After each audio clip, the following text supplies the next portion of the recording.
Yeah, I'm all right. How are you? Okay, thank you.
Hello, I'm Isaac Hayes III, founder and CEO of Fanbase. And right now, we're accepting investors in our $17 million round to revolutionize the future of social media. Today, for just $399, you can own 60 shares of stock in Fanbase at $665 a share. Go to startengine.com/fanbase and invest today. While the big platforms have grown too massive and disconnected from their users, Fanbase is building a platform where creators and users truly come first. We've already raised $4.8 million from everyday investors who believe in this vision, and now you can join them. This is your chance to invest in a social media tech company with over 1 million users that is disrupting media by allowing anyone to reach all of their following and monetize their content from day one. The market is changing, big platforms are failing to serve their users, and Fanbase is stepping up to fill the gap. Don't wait until it's too late. Invest now. Invest for yourself and your future. Go to startengine.com/fanbase and own the future of social media.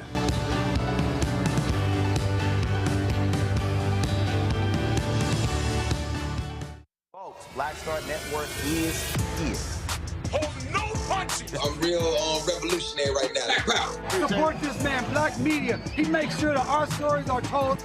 Thank you for being the voice of Black America, Roland. Stay black. I love y'all. All momentum we have now, we have to keep this going. The video looks phenomenal. See, there's a difference between Black Star Network and Black-owned media and something like CNN. You can't be Black-owned media and be scared. It's time to be smart. Bring your eyeballs home. You dig?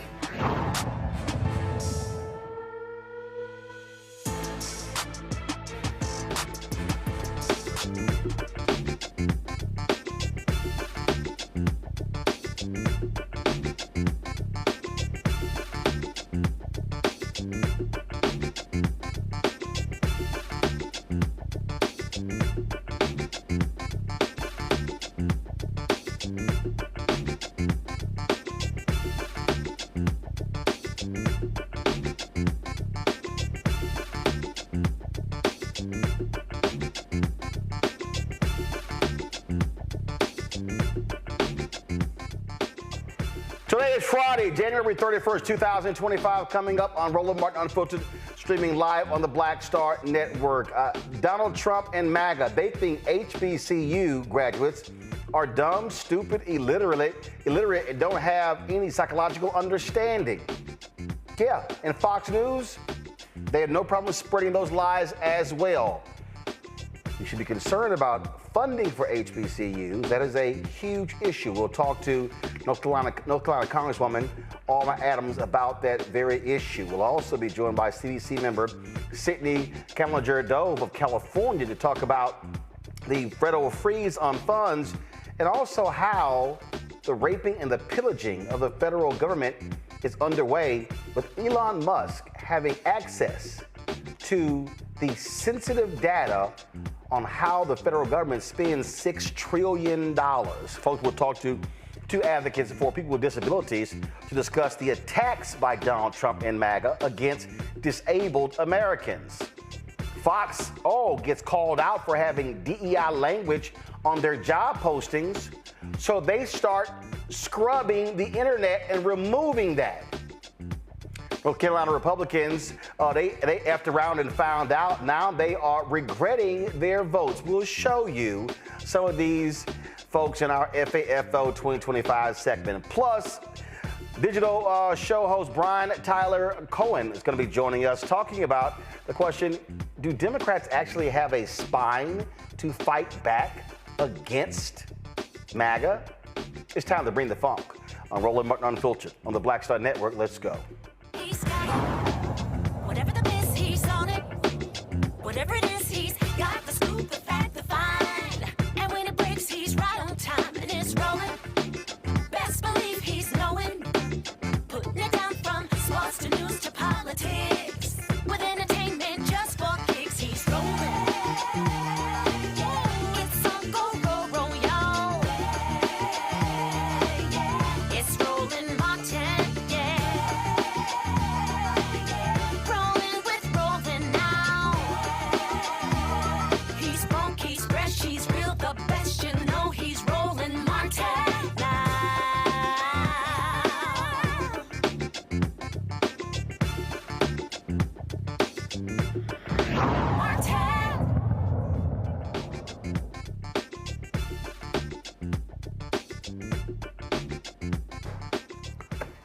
Folks, the Donald Trump MAGA attacks on HBCUs is not limited just to federal aviation. And at news conference yesterday, that shameful, despicable display, Donald Trump literally included HBCUs in his attacks on DEI. But it doesn't just end there. So you want to check, so watch what Jesse Waters, the House resident racist at Fox News, listen to what this absolute white privilege hire had to say on that network. How are air traffic controllers not essential workers? I have no idea. And this DEI thing isn't just a race thing. Biden instituted DEI quotas at the FAA in order to recruit workers who were deaf, vision impaired, missing limbs, completely paralyzed, epileptic, people who were severely intellectually disabled, psychiatrically disabled, and dwarfs. This was Biden's FAA just 2 years ago.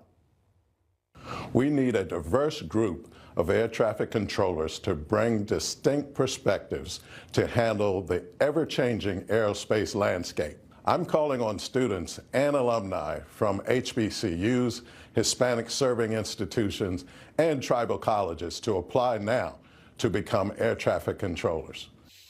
So Fox News, Jesse Waters has a problem with that. Well, it's not just him. Here's that other resident bigot, Laura Ingraham. The president took a lot of heat today, that's to put it mildly, for bringing up the issue of DEI when, you know, the folks out there were saying, oh, we just need the controller in chief. We need information, not speculation. But he wasn't pulling that from thin air. I want to show everyone what Biden's FAA deputy administrator had to say back in 2023. Watch. We need a diverse group of air traffic controllers to bring distinct perspectives to handle the ever-changing aerospace landscape. I'm calling on students and alumni from HBCUs, Hispanic serving institutions, and tribal colleges to apply now. We need a diverse next-generation air traffic workforce. Laura, I think people today looking at that going, well, why does that have anything to do with confidence to secure our safety in the skies?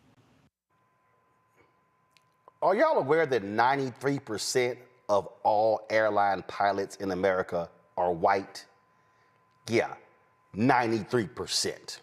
So check this out. This is not just the issue here. You also have what took place at Rutgers University. We discussed that earlier this week, where there was supposed to be an HBCU conference taking place there, but they canceled that particular conference in response to Donald Trump's DEI orders. And so I'm going to pull this story up here. And so what happened is they had this conference. But as a result, let's see here. Go to my iPad. Give me a second. I want to show this to you because I want you to understand, folks, how far-reaching what's going on here. And so here it is, right here. You had this conference supposed to take place, and Rutgers Center for Minority Serving Institutions said in part, while this setback is, come on, go to my iPad, guys. Thank you. While this setback is disappointing, we have so much more happening at the Rutgers Center for Minority Serving Institutions, and we can't wait to engage with you in the future. Yeah, but you cancel the conference. Now, here's what's also happening. In Indiana, the MAGA Republican in Indiana has chosen not to put funds in the state budget for predominantly black university, Martin University. It was very short-lived. They're the only predominantly black institution in Indiana. They got state funding a couple of years ago, $5 million for the private university. But as this story says here, Republican Governor Mike Braun left the university out of his proposed 2025-2027 budget. And Gregory Porter, a Democrat there, said, I won't mince my words. It's racist. He said, we never saw it coming. Joining us now is North Carolina Congresswoman Alma Adams.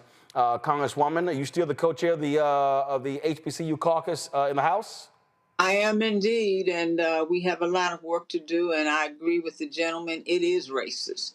And it's just so unfortunate. Our HBCUs, everybody is kind of up in arms now. Our chancellors, our presidents. What's happening with this president? He's putting our HBCUs in harm's way. Our schools are vital to our communities, and we just need to make sure that people continue to understand that. We're talking about HBCUs who are the engines of opportunity. First-generation students get their shot here at our schools, and we're training the next generation of teachers, doctors, engineers, where the entire communities can be strengthened. And yes, we can do the work in airports and air traffic control and all of that, because our students are competent, they're qualified. And that's what our schools do. We're in a tough spot right now in terms of our schools with this fund, with the freezes that they are put. At least the comments from the president that he's going to freeze them. I don't understand. First of all, laws are not made in the White House. Executive orders are not laws, and so the Congress has already put our budget together. We've already determined where the appropriations would go. The president's responsibility through the various agencies is to do what Congress has set forth. So, everybody's nervous about it, but I do think that while I don't know what the judge is going to do on Tuesday, I think that's when they're going to determine whether or not the freeze is going to go forward, or whether they're going to pull back on it. But certainly it's putting our schools, everybody is on edge right now. No university should be stuck waiting on Washington to do the right thing. I mean, we're talking about schools that educate nearly 300,000 students a year. We're producing 80% of our judges and black lawyers and doctors and engineers and so forth. So when we invest in HBCUs, we are investing in America, period. Period, dot. And the thing that I keep saying is that, and I made this point the other night talking to Leslie Baskerville, when I said HBCUs, they're like PWIs in that if you want to go there, you can apply, and so you can go to a Morgan State, a North Carolina A&T, a Howard University, whether you are white, black, Latino, Asian, Native American. They have academic programs. They confer degrees.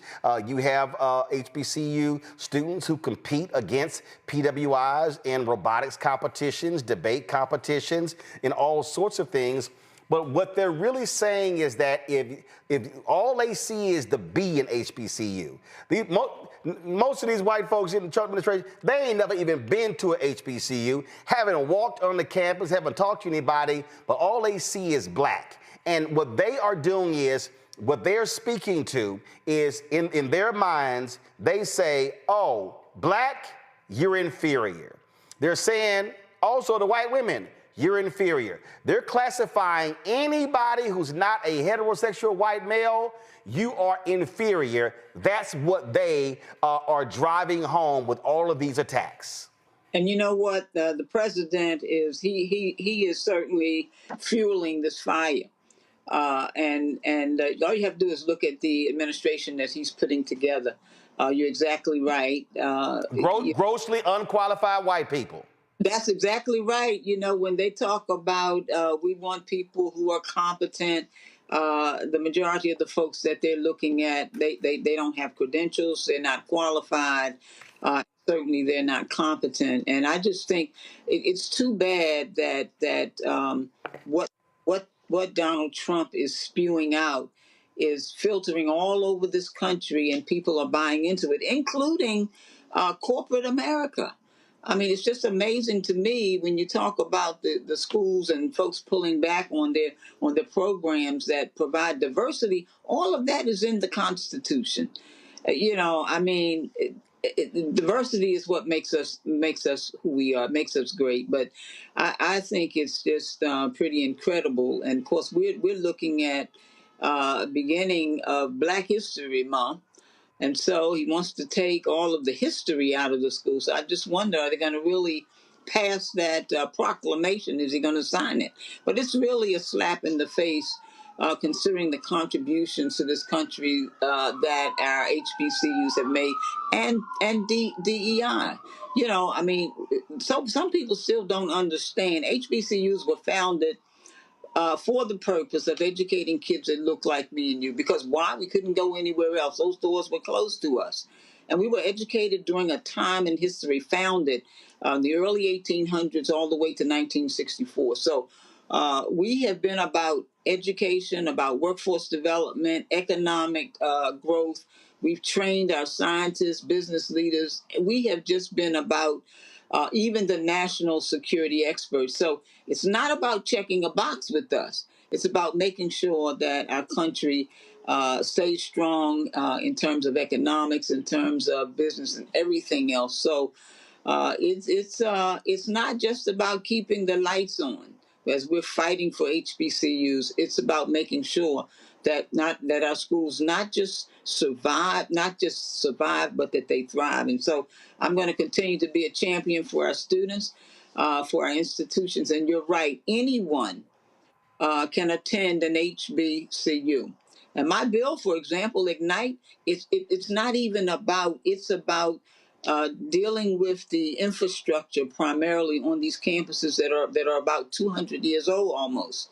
And so it doesn't matter who goes. If you go to our schools and we can get get all of the infrastructure and the things that we need there to make sure that these students do get a good education, that our faculty have a good place and a place to work, then you're going to benefit. And it doesn't matter. You can be white, you can be Hispanic. If you go, you're going to benefit. We're going to see. We already know what our students, what our schools have produced.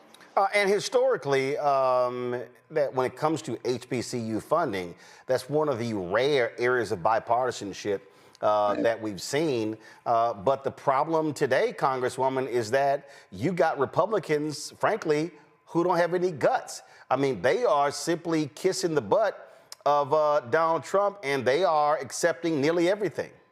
Yeah, well, let me just tell you, I do believe that because when you look at our schools and where they are located, not all of our schools are located in Democrat districts. So education is not and should not be a partisan issue. But I believe that we're going to put some people, we're going to put them in the spotlight because a lot of these schools exist in the neighborhoods and the communities and the districts that they represent. So we're gonna see. I mean, I've had some folks to talk to me, Republicans who have indicated, I'm going to stick with HBCUs. We're gonna continue to do what we need to do.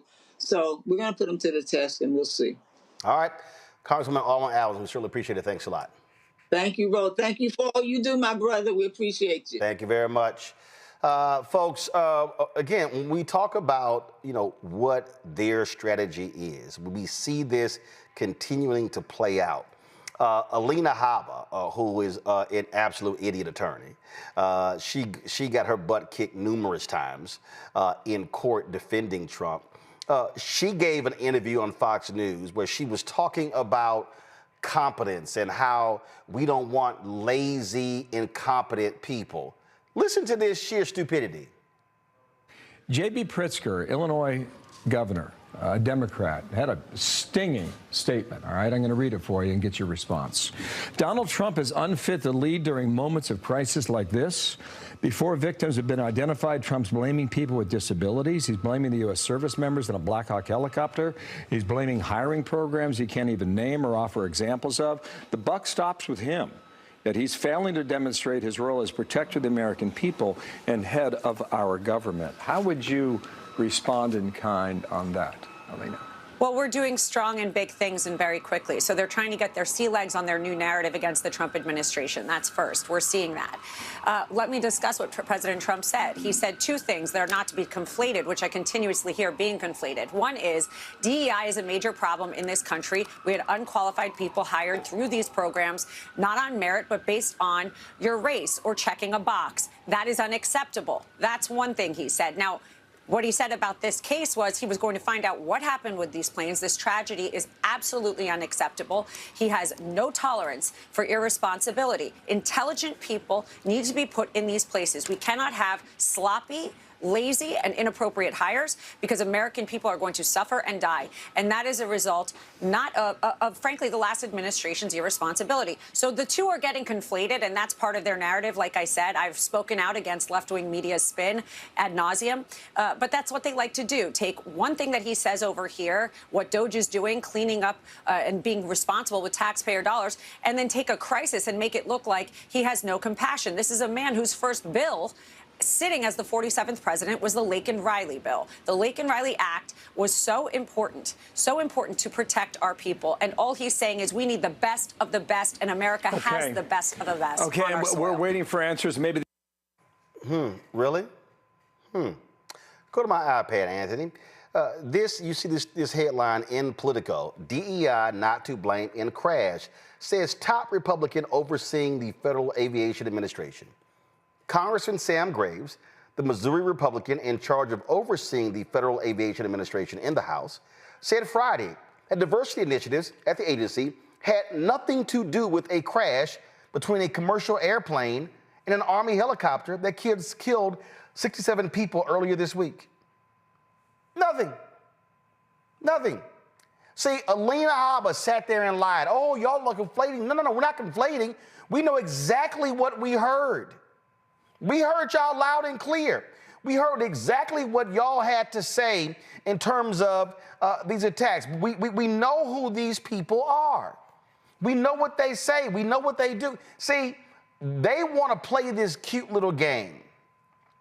And the cute little game is all about, they don't know what's going on. So here's what's interesting, because I'm very curious, because the Army has now identified 2 of the 3 soldiers involved in the helicopter crash. This is right here from the U.S. Army Public Affairs. Now, the parents of these soldiers did this. So look at this here. There was a 3-person crew that collided.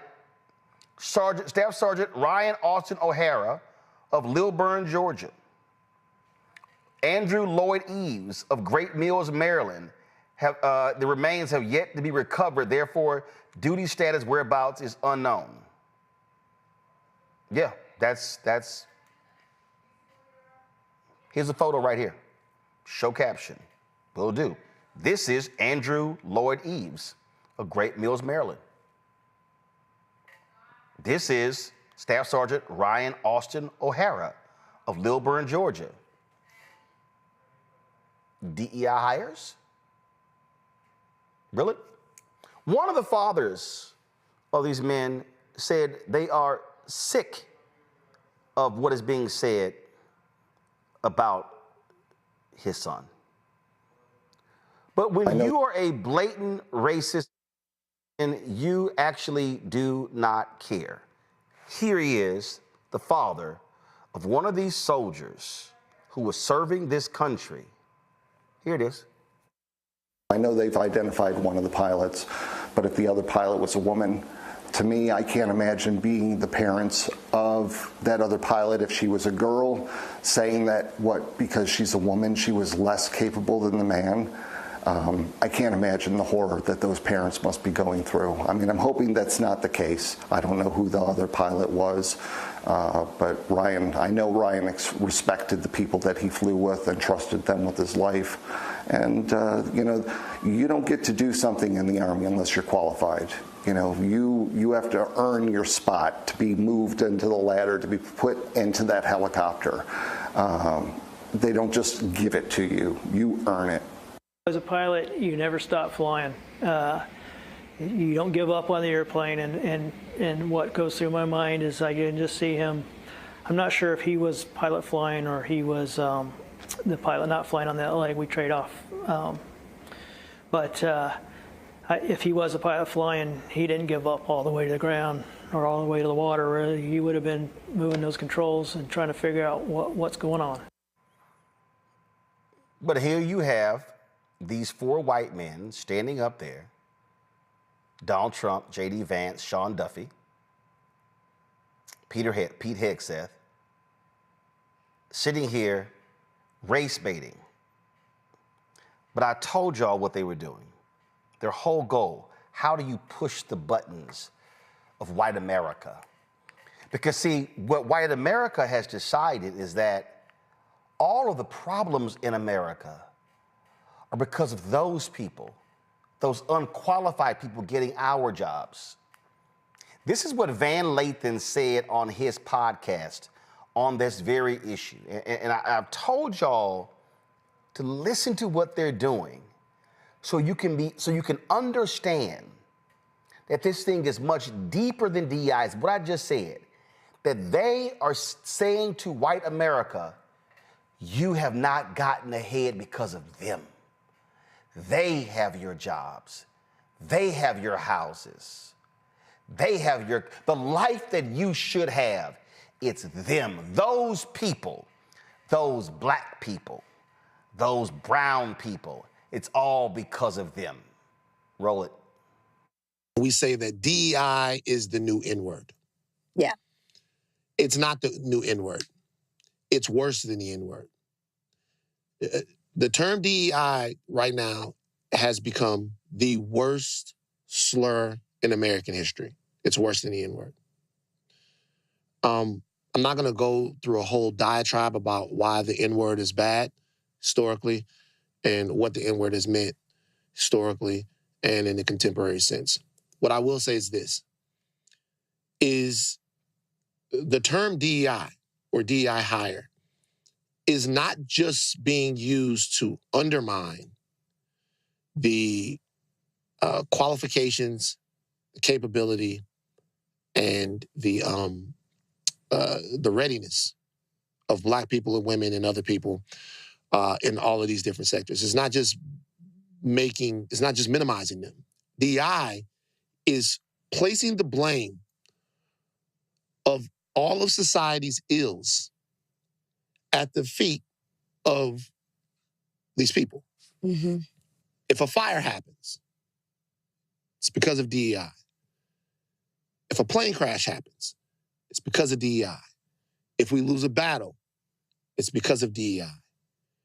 There is a religious allegiance to the white male orthodoxy that this propping up of this DEI, anti-DEI agenda is beholden to, that is not just dehumanizing, it seeks to set a cultural and intellectual slavery and caste system that is unbeatable by statistic, by example, or by actual happening.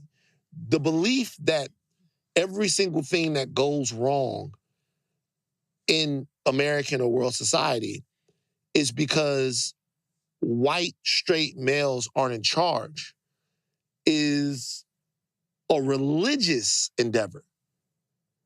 It takes faith and belief and total capitulation to white supremacy to believe that. That means that it doesn't matter what is happening. If that pilot is Black, we don't even know the particulars here. We don't even know what happened. But before we even get the particulars, before we know who was the air traffic controller, before we know who the pilots were, before we know what happened, 67 people dead, laid at the feet of DEI. That means when any Black person, any woman, any gay person that is walking around society is a walking disaster, a walking cataclysm, a walking accident, a walking vessel of incompetence. There's no way to defeat that if, in fact, that is something that is believed by the most powerful people in this country. Now, while that is going on, then you have this nonsensical, crazed, deranged, richest person in the world who is literally running the federal government. It was Elon Musk who forced the FAA administrator to resign. That's a fact. We know that as a fact. Forced him to quit. Now, we have stories coming out where the story came out today where Elon Musk forced out a top Treasury official who said that, and this Treasury official was tasked, one of the few people with the passcodes to the accounts that dispersed some $6 trillion from the federal government. Elon Musk has been sending his engineers in. They have been locking out government employees from being able to access their accounts. Some of them can only access their email. So you have an unelected individual who is literally doing these things. And here's what's even so crazy hilarious about this. I'm going to pull this up for y'all in a second because this was so amazing. The dude gives Trump $250 million. He rigs the election for Trump. Of course, he is in control of Twitter. So he was driving and pushing all of this right-wing content during the election. But here's what's hilarious. This is what Elon Musk tweeted out himself. This is the critical battle to restore power to the people from the massive unelected bureaucracy. If your elected representatives cannot overcome the bureaucrats who control government, then you live in a bureaucracy, not a democracy. It's called tyranny. But that's literally what he's doing. He is an unelected individual who is not an employee of the federal government, who is literally kicking government workers out, who is accessing sensitive information. Let me say it again. He's accessing sensitive information in the federal government in the Department of Treasury. Joining us now is California Congresswoman Sidney Kamlager-Doe from LA. Glad to have you here, Congresswoman. Republicans are just me see nothing. I don't see anything. I don't know. I mean, for the people who talk about presidential overreach, for the people who talk about checks and balances, they are allowing this thug, this twice impeached, criminally convicted felon con man, Donald Trump, to allow individuals in to have complete run of the federal government. They are firing people. You've got, I just sat here and saw one story where the guy who he made the U.S. attorney in D.C., who defended January 6th defendants, has just fired 30 prosecutors who prosecuted those people. What you have is he's ordered the removal and the firing of FBI 20 field directors. He's firing FBI agents who were just promoted. This is nothing but absolute retribution by this evil man. Yeah, he is. We have a petty president who has asked every single Republican to bend the knee. And he is the ultimate DEI hire who has put forth so many unqualified, incompetent Looney Tunes before the Senate to be confirmed. And these folks don't know their ass from a hole in the wall. They're getting confirmed. Meanwhile, the names that you don't know, thankfully you are sharing them, people like Russ Vought and, of course, Stephen Miller, are the ones behind the scenes who've actually written these heinous, dangerous plans to kill us, to create anarchy. These folks are, I think, trying to stoke a civil war between Black America and white America. And as you said, blaming every single thing on DEI. I don't think this is really about DEI anymore. I think this is about the resegregation of America. Yep. And we have to just stand firm. We have to call it out. And we have to kind of punch back, because it is evident that even when they get knocked down, they got knocked down with these temporary orders coming from the judges about the funding freezes, about the birthright citizenship. But he doesn't want Congress to legislate. So now we have to legislate through litigation. Yep. Because he's trying to usurp the power of Congress. Our power is the power of the purse. So this is what's so interesting, Roland. And first, hello, how are you? So good to see you and to be on your show. But he has the Supreme Court, this corrosive, corrupted court. He has the Senate and he has Congress, and he don't even trust them, okay? All these executive orders are because he don't even trust the Republicans, who he brought to Doral, Florida to bend the knee to him. And it was evident that he didn't like what he was hearing from them when he was telling them all of his bidding that they needed to do. So he's continuing to run roughshod over the American people. I mean, I'm sitting here pulling up, a reporter who covers a lot of this stuff. He is Kyle Griffin. He's with MSNBC. And go to it. So this was 26 minutes ago. Ed Martin, interim U.S. Attorney Ed Martin just announced the dismissal of roughly 30 federal prosecutors who worked on Capitol riot cases in the D.C. office over the past 4 years. Notifications went out at about 5 p.m. on Friday. Also, the CDC is scrubbing a swath of HIV-related content from the agency's website as a part of Trump's broader effort to wipe out DEI initiatives across the federal government. At one point, the CDC's main HIV page was down temporarily. It's unclear how HIV content is DEI content. So you got that going. And then, of course, this was 3 hours ago, Donald Trump is escalating his purge at the FBI. David Sundberg, the assistant director in charge of the FBI's Washington field office, has been notified that he'll lose his job.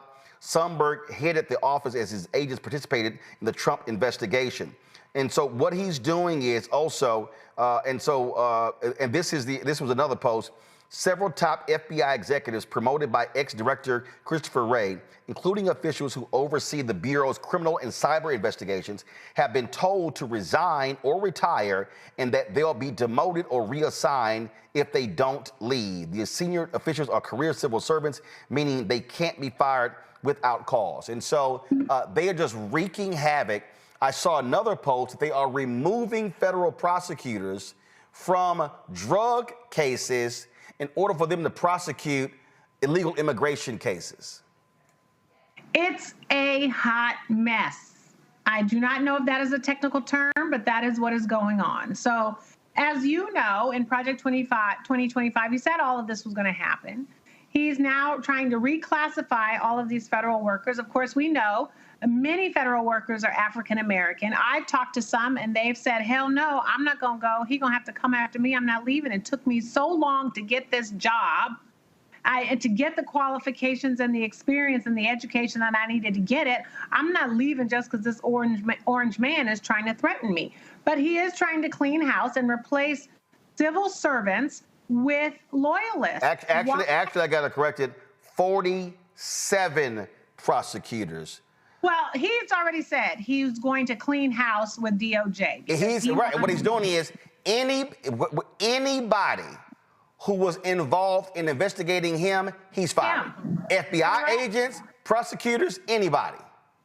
And he wants, there was a thing I was reading about CBS. He actually wants all of the documents, all of the materials, all of the evidence that had to do with any of his cases, he wants to see. So, I mean, this is a petty president who has gone rogue, and it is all about revenge for the second term. Now, I don't know about you, but where I live, eggs are $15, and he has not done anything to bring down the cost of eggs. Oh, wait a minute. So, he came out today and talked about these tariffs. Go to my iPad. Auto stocks, look what happened here. Also, it was interesting is Eric Erickson, who is a big-time conservative, who has been supporting Donald Trump, who criticized him the first time, but voted for him and voted for him the second time. And he's always, he posted this: "Thank you, Donald Trump, for announcing tariffs on Canada and Mexico. Really helped my 401k today. Hopefully you're just threatening and not actually doing." So, and I'm like, Eric, you effed around and found out. You supported that man, you voted for that man, and now your 401k is in the dumpsters because of what he did. And people don't understand. Tariffs are a two-way street. It's not just the United States saying this is what I'm going to do. China has leverage over us. They have a lot of our debt. Mexico is a major trading partner, as is Canada. So we're going to try these tariffs. They're going to come after us. Now, while you're doing that, of course, the backdrop is going after every single immigrant or person that you deemed to be an immigrant, right? So now we're seeing the Cops Bad Boys TV show playing out in real time using military aircraft because he thinks this life is reality TV. And I'm going to tell you, Roland, that means strawberries are going to be costing $40. Okay? Oh, wait a minute. Wait a minute. I'm just seeing here, he was, hold on. The media asked Donald Trump how his tariffs fits into his plan to lower costs. Listen to what he actually said. All y'all idiots who were like, oh, yeah, Trump is going to bring prices down. He lied to you. Watch. The European Union has treated us so terribly. You promised Americans to try to reduce costs, and so many of the products that would be tariffed when they come into the country, the outgoing country is not paying the tariff. The buyers in the United States pay that, and then that's passed on to consumers in most instances. Sometimes. How would you expect to have prices come down if you have such a broad plan for tariffs? And what do you say to the voters who want to see you reduce everyday costs? Well, let me just tell you that I got elected for a lot of reasons. Number one was the border. Number two was inflation, because I had almost no inflation. And yet I charged hundreds of billions of dollars of tariffs to countries. And think of it, I had almost no inflation and I took in $600 billion of money from other countries. And tariffs don't cause inflation, they cause success. They cause big success. So we're going to have great success. There could be some temporary short-term disruption, and people will understand that. I had that when I negotiated some of the good deals for the farmers.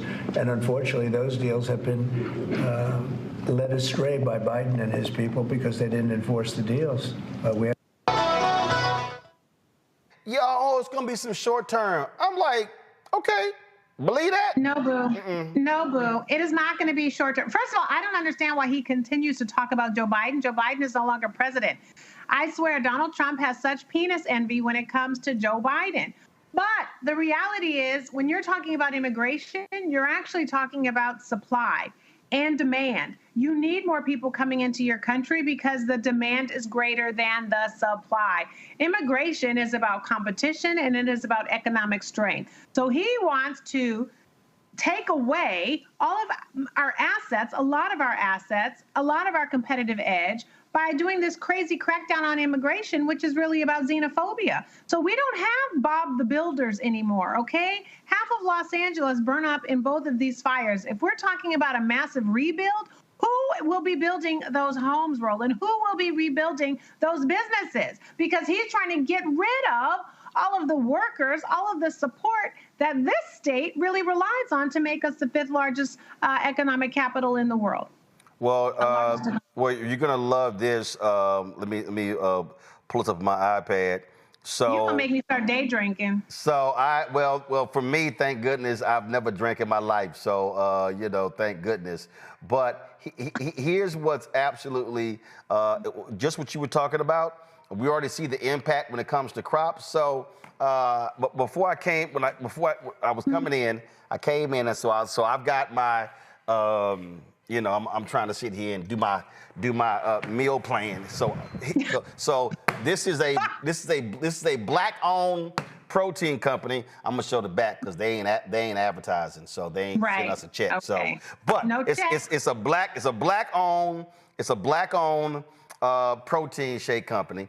And what's crazy is, so I said, all right, I got to eat every 3 hours, so let me go to the CVS across the street. Let me grab me a banana. I go in, none. I go to the 7-Eleven, that's a block over, nothing there. I go to another store, another there. I finally find a smoothie place.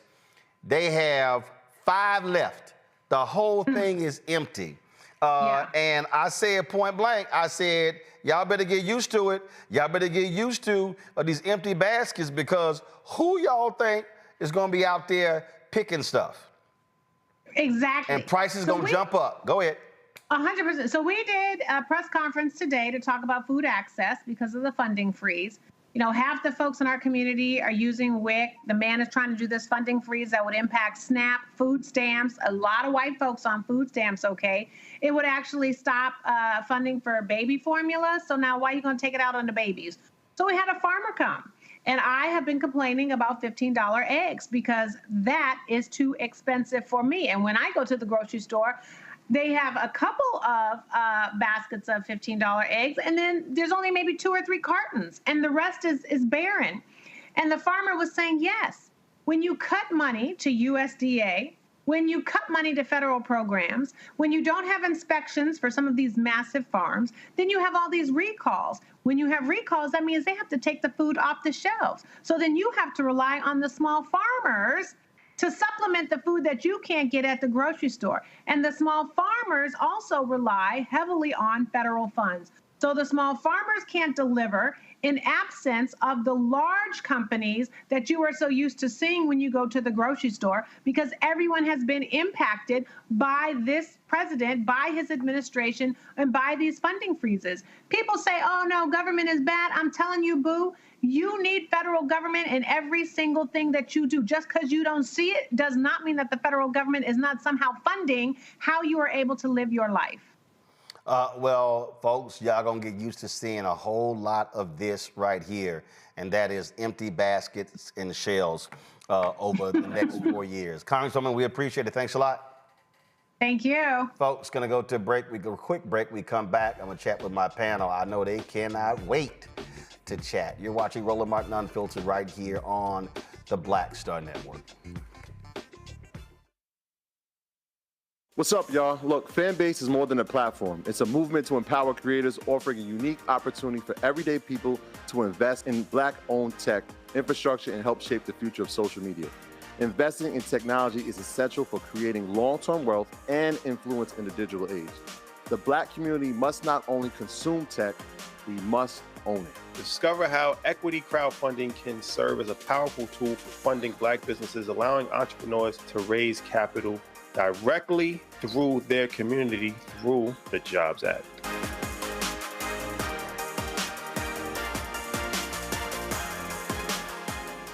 Next on the Black Table with me, Greg Carr. Democracy in the United States is under siege.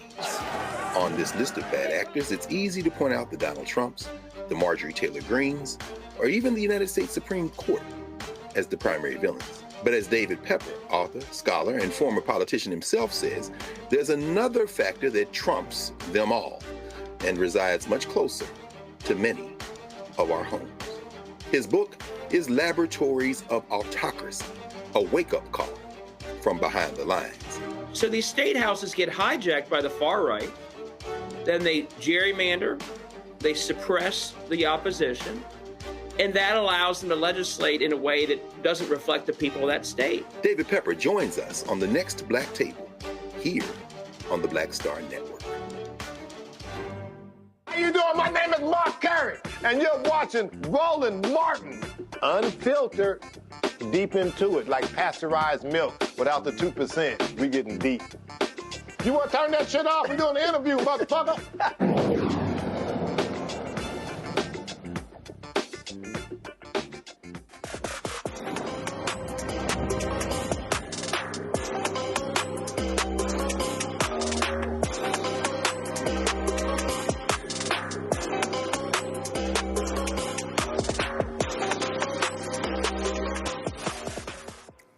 Now, see, here,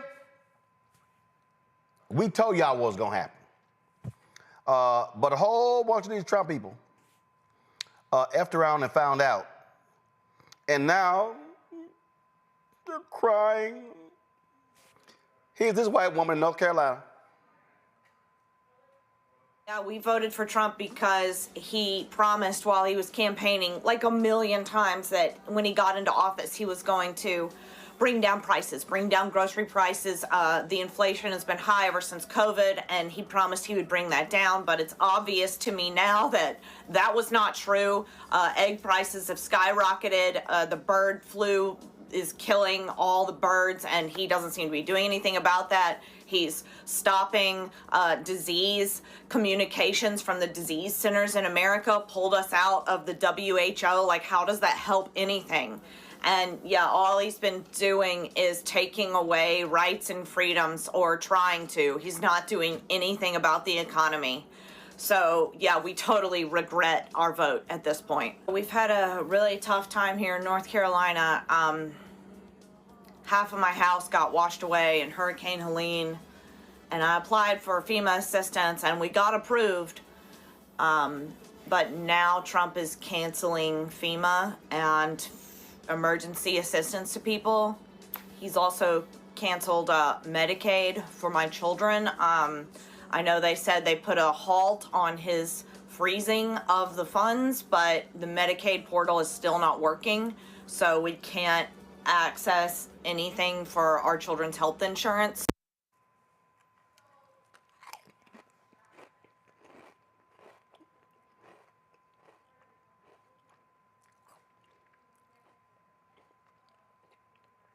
Whatever. Panel, Michael Imhotep, hosts African History Network show out of Detroit. Matt Manning, civil rights attorney out of Corpus Christi. Derek Jackson, Georgia State Representative out of Atlanta. Derek, your state went for Donald Trump, and I don't want to hear nothing. Again, for that woman right there, all I have for you is Scarface's No Tears. Listen, Roland,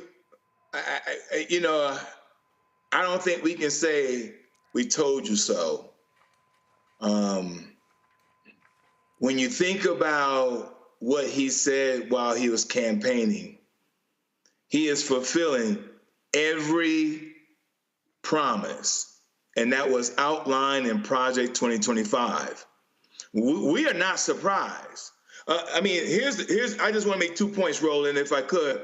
When you started off talking about the HBCU funding, and people don't understand, right? That B in there stands for black. We get that. But when you think about the number of folks that walk through the doors of HBCUs, and then Pell Grant funding, which will also be, they're aiming to remove Pell Grants.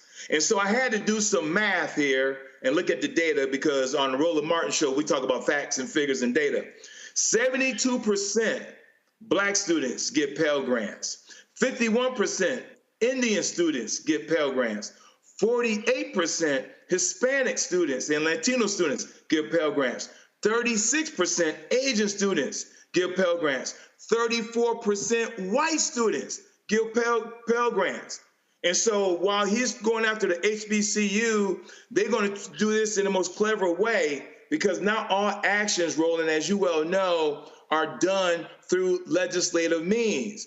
All he has to do as the president, call up the Speaker of the House and simply instruct the Speaker to say, remove all funding for Pell Grants. That doesn't require a legislative action.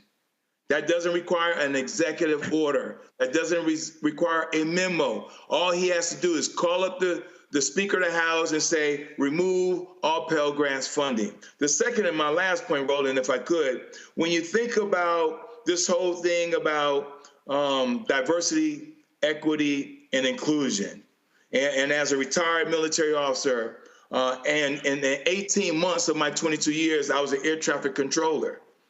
And it frustrated the hell out of me when I watched this individual said what he stated. At the time he stated, not only it was incredulous, not only it was disgusting and despicable. When you think about the rigorous process that air traffic controllers have to go through, I just want to let your audience know, air traffic controllers, it's only 73% that are white. Black air traffic controllers is 9%. First of all, not only 73%. I mean, that's a huge number. But again, we understand what their game is. But here's the reality and we kept saying it over and over again, Michael. Go to my iPad. This is from CNN. Quote, this is exactly the work we set out to do. Paul Dans, who oversaw Project 2025 at the Conservative Heritage Foundation, told CNN in an interview Wednesday, it's still in the early first stages of bearing fruit, but we wanted to make sure the president was ready to hit the ground running on day one. The rapidity and the depth of what they rolled out this quickly is a testament to the work done in Project 2025 and other presidential transition projects. We warn people on this show. Yeah. I remember the reporter from Axios reported in the first year of the Biden administration, Republicans were planning this. In the first Jonathan year. Swan. That was, so for 3 years, and folk were just sitting here, for 4 years. Here you go. People, and then when they, I've never heard of it, I don't want to read it, I have no idea. They were lying, and these idiots in the media went, well, Trump says that's not his plan. He's got Agenda 47, which was the same thing. And so now these people realize what they're doing, and so they want the chaos, and you got it. So you're talking about Jonathan Swan. That was July 2022, Axios.com. And that was when I first found out about the plan for Schedule F employees to reclassify at least about 50,000 employees as Schedule F, fire them and replace them with Trump loyalists. And it's important for people to understand, Donald Trump in 2020 signed an executive order to reclassify some federal employees as Schedule F, but he did not have the database at the time to replace them. President Joe Biden, when he became president in 2021, he rescinded that executive order. Trump has put it back in place now, and they have the database. They have the litmus test. They've been planning 3.5 years. And it's important for people to understand. We've talked about this before on the show, Roland. I've been on virtual town halls, and there was a town hall meeting that the AKA grad chapter, Alpha Kappa Alpha grad chapter, organized here in Detroit, warning the Black community about Project 2025. The full name of it is Mandate for Leadership: The Conservative Promise, Project 2025. From the Heritage Foundation. The Heritage Foundation has been putting out their policy playbook called Mandate for Leadership, the Conservative Promise, each election cycle going back to 1981 under the Reagan administration. They've been doing this over 40 years. And when you research this, in Reagan's first term, they got 60% of their policy recommendations put in place in Reagan's first term. In the first year of the first Trump administration in 2017, they got 64% of about 334 policy recommendations put in place. One of those was withdrawn from the Paris Climate Accord. One of the things that they want to do is to repeal the Affordable Health Care Act, Obamacare. We know Trump tried through Republicans in the legislative branch of government tried to do that at least 60 times. So this is real. Okay, we warn people. And you don't put a plan, a 922-page plan, you don't sit and write it if you don't plan to implement it. 140 people from the first Trump administration were involved in writing it, and now he's nominated people like Russell Vought, who's known as the architect of Project 2020. So here's the thing here's the thing here, Matt, that people need to understand. It's going to impact a lot of Black people. They don't care. You talk about programs, about cutting off checks, you name it. And so they want this chaos. And again, for the people, for the Black people who are out there, a lot of these YouTube folks who are running their mouths, okay, yeah, that's what y'all want? You got it for 4 years. Go ahead, Matt. The cruelty is the point. The cruelty is the point. It's not a byproduct. It is the express what they're seeking, the express consequence of these policies. And on top of that, this is so disingenuous to me. I absolutely abhor this kind of thing, right? At least be honest and say, we knew he was a known quantity. We voted for him as a known quantity. We, suspected we weren't going to get 100% of what we wanted, but we voted for him and we knew this was coming down the pike. This smells like people are trying to not clout chase, but trying to get, their neighbors to say, hey, I'm actually a good person. Forgive me. I thought he was going to do this one thing I voted on. And look, here's the thing. We know people aren't single issue voters. Trump has a policy, or at least has a position on most things that are going to affect people's lives. Right. So if you vote for him, you know what he's going to do. this is dishonest to me, and this is people, I think, just not owning up to the fact that they either voted along the whiteness lines or they voted along some other lines from this candidate who was talking about the things he said he was going to do from day one. What did he say, tongue in cheek, months ago? Day one, I will be a dictator. And what are we seeing? Dictatorial actions. We are literally seeing the rounding up of immigrants in our country. We're seeing the fomenting of, us versus them, even more so than it was in his prior term. And what you're seeing is they are continuing to push the bounds of constitutionality. I mean, when you have a federal judge saying this is blatantly unconstitutional, right, and asking an assistant U.S. attorney if he stands by the argument that this is truly a constitutional position, and he has to hem and haw because it's ideological and not, moral or legally based in any kind of merit, you know that we are in bizarro world, and anybody who voted for Donald Trump voted with this intent to happen, not because they thought it wasn't going to happen, but instead they knew it would and voted in spite of that. So I think this is disingenuous. And when I see people who I know voted for Trump saying this kind of thing, I'm like, keep it, because we know it isn't honest and we know it's not true. Well, folks need to recognize this was going on, and you talk about cruelty is the point. That's exactly what it is. When we come back, we're going to talk to some disabled activists. Did y'all hear the nastiness of this man and how he just demeaned and ridiculed the disabled? It wasn't astonishing because we all know he's an idiot. And he has no empathy. He is a sick and demented man. We'll talk to them when we come back on the other side. Don't forget, support the work that we do, folks. Listen, we're talking about stuff other people are scared of. Your support is critical to our success. If you want to give via Cash App, use the Stripe QR code. We have it right here. It's also on the screen, the Stripe QR code. I think the bug was on the screen. So check that out. Then, of course, if you want to use send your check and money order, P.O. Box 57196, Washington, D.C., 2003-7-0196. PayPal is R. Martin Unfiltered. Venmo is RM Unfiltered. Zelle, Roland at RolandSMartin.com, Roland at RolandMartinUnfiltered.com. We'll be right back. Hello, I'm Isaac Hayes III, founder and CEO of Fanbase. And right now, we're accepting investors in our $17 million round to revolutionize the future of social media. Today, for just $399, you can own 60 shares of stock in Fanbase at $665 a share. Go to startengine.com/fanbase and invest today. While the big platforms have grown too massive and disconnected from their users, Fanbase is building a platform where creators and users truly come first. We've already raised $4.8 million from everyday investors who believe in this vision, and now you can join them. This is your chance to invest in a social media tech company with over 1 million users that is disrupting media by allowing anyone to reach all of their following and monetize their content from day one. The market is changing, big platforms are failing to serve their users, and Fanbase is stepping up to fill the gap. Don't wait until it's too late. Invest now. Invest for yourself and your future. Go to startengine.com/fanbase and own the future of social media.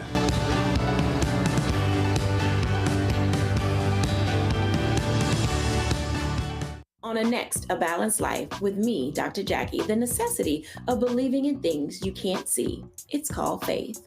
It comes in all shapes and sizes, and it's powerful. And it's a big part of being able to live a balanced life. The valley I experienced being a cancer survivor was one where my footing was completely unstable. I had no idea what to do. And in that instance of not knowing what to do, I had to rely on faith. That's all next on A Balanced Life, only on Black Star Network. This is Tamala Mann. And this is David Mann. And you're watching Roland Martin Unfiltered.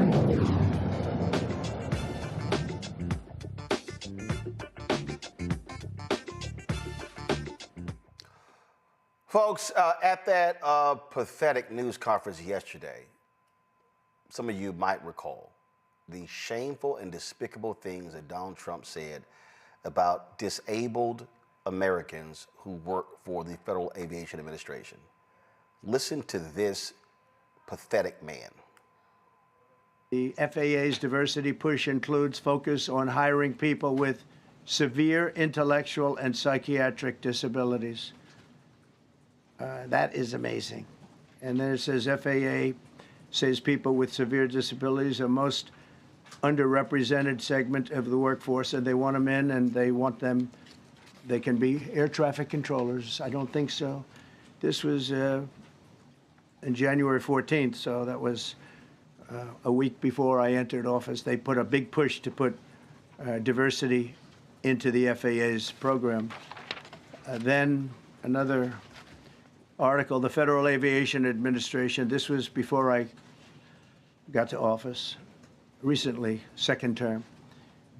The FAA is actively recruiting workers who suffer severe intellectual disabilities, psychiatric problems, and other mental and physical conditions under a diversity and inclusion hiring initiative spelled out on the agency's website. Can you imagine? These are people that are, I mean, actually, their lives are shortened because of the stress that they have. Brilliant people have to be in those positions, and their lives are actually shortened, very substantially shortened because of the stress, where you have many, many planes coming into one target, and you need a very special talent and a very special genius to be able to do it. Targeted disabilities are those disabilities that the federal government, as a matter of policy, has identified for special emphasis in recruitment and hiring. The FAA's website states they include hearing, vision, missing extremities, partial paralysis, complete paralysis, epilepsy, severe intellectual disability, psychiatric disability, and dwarfism all qualify for the position of a controller of airplanes pouring into our country, pouring into a little spot, a little dot on the map, a little runway. The initiative is part of the FAA's diversity and inclusion hiring plan. Think of that. The initiative is part of the FAA's diversity and inclusion hiring plan, which says diversity is integral to achieving FAA's mission of ensuring safe and efficient travel. I don't think so. Interesting. Interesting. His transportation secretary, Sean Duffy, you know, the guy who used to be on Fox News, who also was on a reality show. This is him praising Trump. Just listen to this. When we deal with safety, we can only accept the best and the brightest in positions of safety that impact the lives of our loved ones, our family members. And I think you make a really important point on that, Mr. President. That is the motto of your presidency, the best and the brightest, the most intelligent coming into these spaces. He mentioned family members. That's quite interesting, Sean, because Sean Duffy is married to Fox News host Rachel Campos Duffy. Are y'all aware that Sean Duffy and Rachel Campos, please show the video. Show it, come on, come on. This is their daughter, born with Down syndrome. So Sean Duffy stood knowing for, he is the father, no, leave it up. He is the father of a child with Down syndrome, and this asshole stood there as Donald Trump maligned the disabled and then praised him for his leadership. And here's his hateful wife, who is one of the dumbest people I've ever seen. Her takes on Fox News are atrocious. Here's her on Fox News on World Down Syndrome Day. Today is World Down Syndrome Day, and it is extremely special to our Fox and Friends family. Our very own Rachel Campos Duffy's daughter was born with Down syndrome in 2019. Rachel and her gorgeous daughter, Valentina, join us now. Good morning. Say hi, sweet pea. How are you? How are you doing? You're on national television. Can you wave and say hi? Say hi. Hey, Rachel, tell me why this day is so important to you. Well, I think it's really important to raise awareness because actually a lot of women get this diagnosis, a lot of them, and they will get fearful. There's a lot of fear around it. And even the medical community can make people scared and say, well, you have options. And I think when people realize that they're just like any other child, they have a few little challenges, sometimes some medical, like some of them are prone to heart conditions, maybe some thyroid stuff, but all of that is very treatable. Love it. And she is as lovely, as precious, as joyful as any other child. And in fact, I would say, oh, she is lovely and precious, and they have a few problems. Brian Krasenstein, who is a journalist, posted this on yesterday, fact-checking the lies. First of all, Caitlin Collins of CNN also, her video that was on here said that disabled workers do not direct air traffic, but do play an essential role in the FAA. And so she did about a 5-minute piece. But Brian Krasenstein laid out here. One, it says, as a matter of policy, as identified for special emphasis in recruitment and hiring, the FAA's website states that hearing, vision, missing extremities, partial paralysis, complete paralysis, epilepsy, severe intellectual disability, psychiatric disability, and dwarfism are all qualify for the position of a controller of airplanes pouring into our country. That's what Trump said. Fact, this policy has been in place since at least 2013 under the Obama administration and remained unchanged throughout Trump's first term. Number two, Trump falsely claimed the FAA hires visually and hearing impaired air traffic controllers. This is completely false. There's no evidence that the FAA hires individuals with vision or hearing impairments as air traffic controllers. Oh, by the way, the FAA employs 43,000 people, y'all. And only 30% of the 43,000 people are air traffic controllers. But this is what happens when you stand before the public and lie. Zabora Glider is a DEI consultant and employment specialist, and Dara Baldwin is a disability justice activist and scholar. She's the author of the book, To Be a Problem, A Black Woman's Survival in the Racist Disability Rights Movement. Glad to have both of you here. Let me start with you, Zabor. When you heard that wretched man say those despicable things about the disabled, how did you feel? I was instantly just disappointed that a person that is our president is, how can you have those kind of feelings about individuals that, one, you don't know? Clearly, you've never had any interactions with deaf or hard of hearing or disabled individuals to think so lowly of them. And to know how our education system is, how our criminal justice system is, it explains it when the leader of this country is just throwing out words and phrases that just don't make sense, that are not, they're not accurate. They have no facts. He didn't do any research prior to.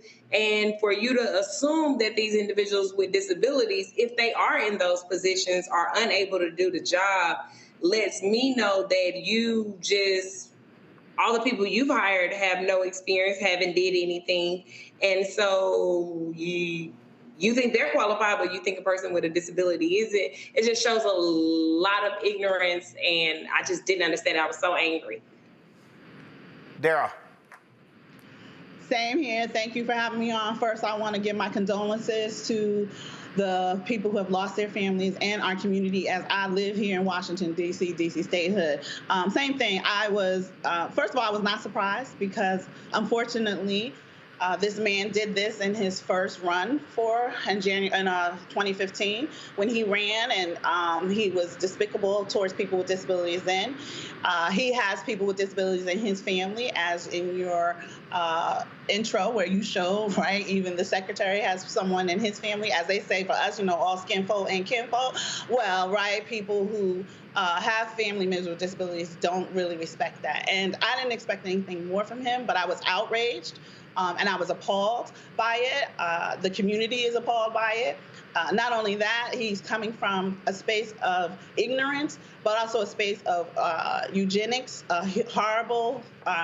Over centuries, eugenics has been used to discount disabled folks, and racism, especially like Black and brown folks with disabilities. And he's not coming from a space of intelligence, which these are not policies. I know people have been talking about policies from 2013. Let us be clear. These are statutes. people with disabilities are covered under our federal laws. The Rehab Act of 1973, it is 51 years old, has said that any program receiving federal funds must protect the civil rights of disabled people, must hire them, must include them in programs. And then in 1990, only 34 years ago, we passed the Americans with Disabilities Act, and Article 1, the first article in that says employment. And so this community is not only protected by civil rights, it's also protected by people who believe in diversity and inclusion. And what he said yesterday, we know he is not that person, and we know that this administration is not that. And so I was appalled by what he said, but I'm also not giving up on the fact that disabled people will be employed and will be a part of the federal system. And for the folks who are watching, I've said this over and over again, the entire disabled community, I know y'all already know this, but the entire disabled community, especially you non-black disabled people, should always be thanking black people because of the American Disabilities Act. That's a provision of the 1964 Civil Rights Act. So without the Civil Rights Act, ain't no 1996 American Disabilities Act. And so there's always important distinction because I'm always making it clear that the stuff that we fought for made other folk be able to get rights as well. Zabor, again, to have him just lie, he literally gave the impression that all of those things that he said, that we've got blind, incapacitated, paralyzed folk, sitting there watching a monitor and then, covering flights. And then those idiots on the Fox News, those racists over there, they played the video of the brother of the FAA encouraging African-American HBCU graduates, Hispanic serving institutions to apply to the FAA. Oh my God, it's like our standards are being lowered. I mean, what they're doing is they absolutely are creating this whole notion that the only people who should work in America are active, fully functioning, white, heterosexual men. That's just what they're saying. They are hell-bent on attacking everybody. That's not white, heterosexual, and male. No, for sure. You can see it's just people have such an ableist thought. Like they feel that these disabled individuals are not able-bodied. I have been an employment specialist for the last 15 years. When I say I've got people jobs from the dishwasher to the stocker to the chemical engineer, and they have been deaf, they have been hard of hearing, they have been deaf-blind, they have been having co-disabilities and dual disabilities, and to have that thought process that these individuals couldn't do those jobs. First of all, there was no proof that even said that it was an individual with a disability in that position. Second of all, when you think of the intersectionality that these individuals of color are facing, not only are they facing ableism and autism and racism, you know what I mean? But you are discrediting these individuals, you are dehumanizing these individuals. And on the flip side, you are saying, hey, I want them to be able to work and I want to have a merit-based program. And I think that everybody should be hardworking and DEI is the problem. And we need to go back to those regular American values that was a merit-based system. But these individuals want to go to work. You're reducing their funding with vocational rehab. You are impacting these individuals to be able to have interpreters and CART services, which are like real-time captioning services.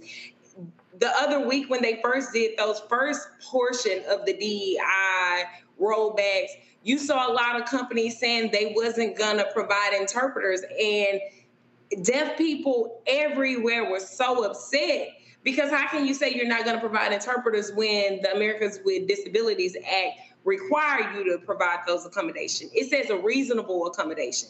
These individuals, maybe I wear hearing aid and with my hearing aid, I have hearing that could allow me to be an air traffic controller. For you to just create a space where people are able to have such low expectations and think that our individuals are less than human, I have a deaf brother. That is just unacceptable to me. When Zabor just made the point about interpreters, I mean, they've literally complained, Dara, about sign language folk. I'm like, who the hell complains about folk doing sign language? They have been complaining about having sign language interpreters in emergency briefings. I'm from Houston, Texas. I'm in DC right now at Howard. But I remember during Hurricane Harvey when those systems were awful. There were no interpreters.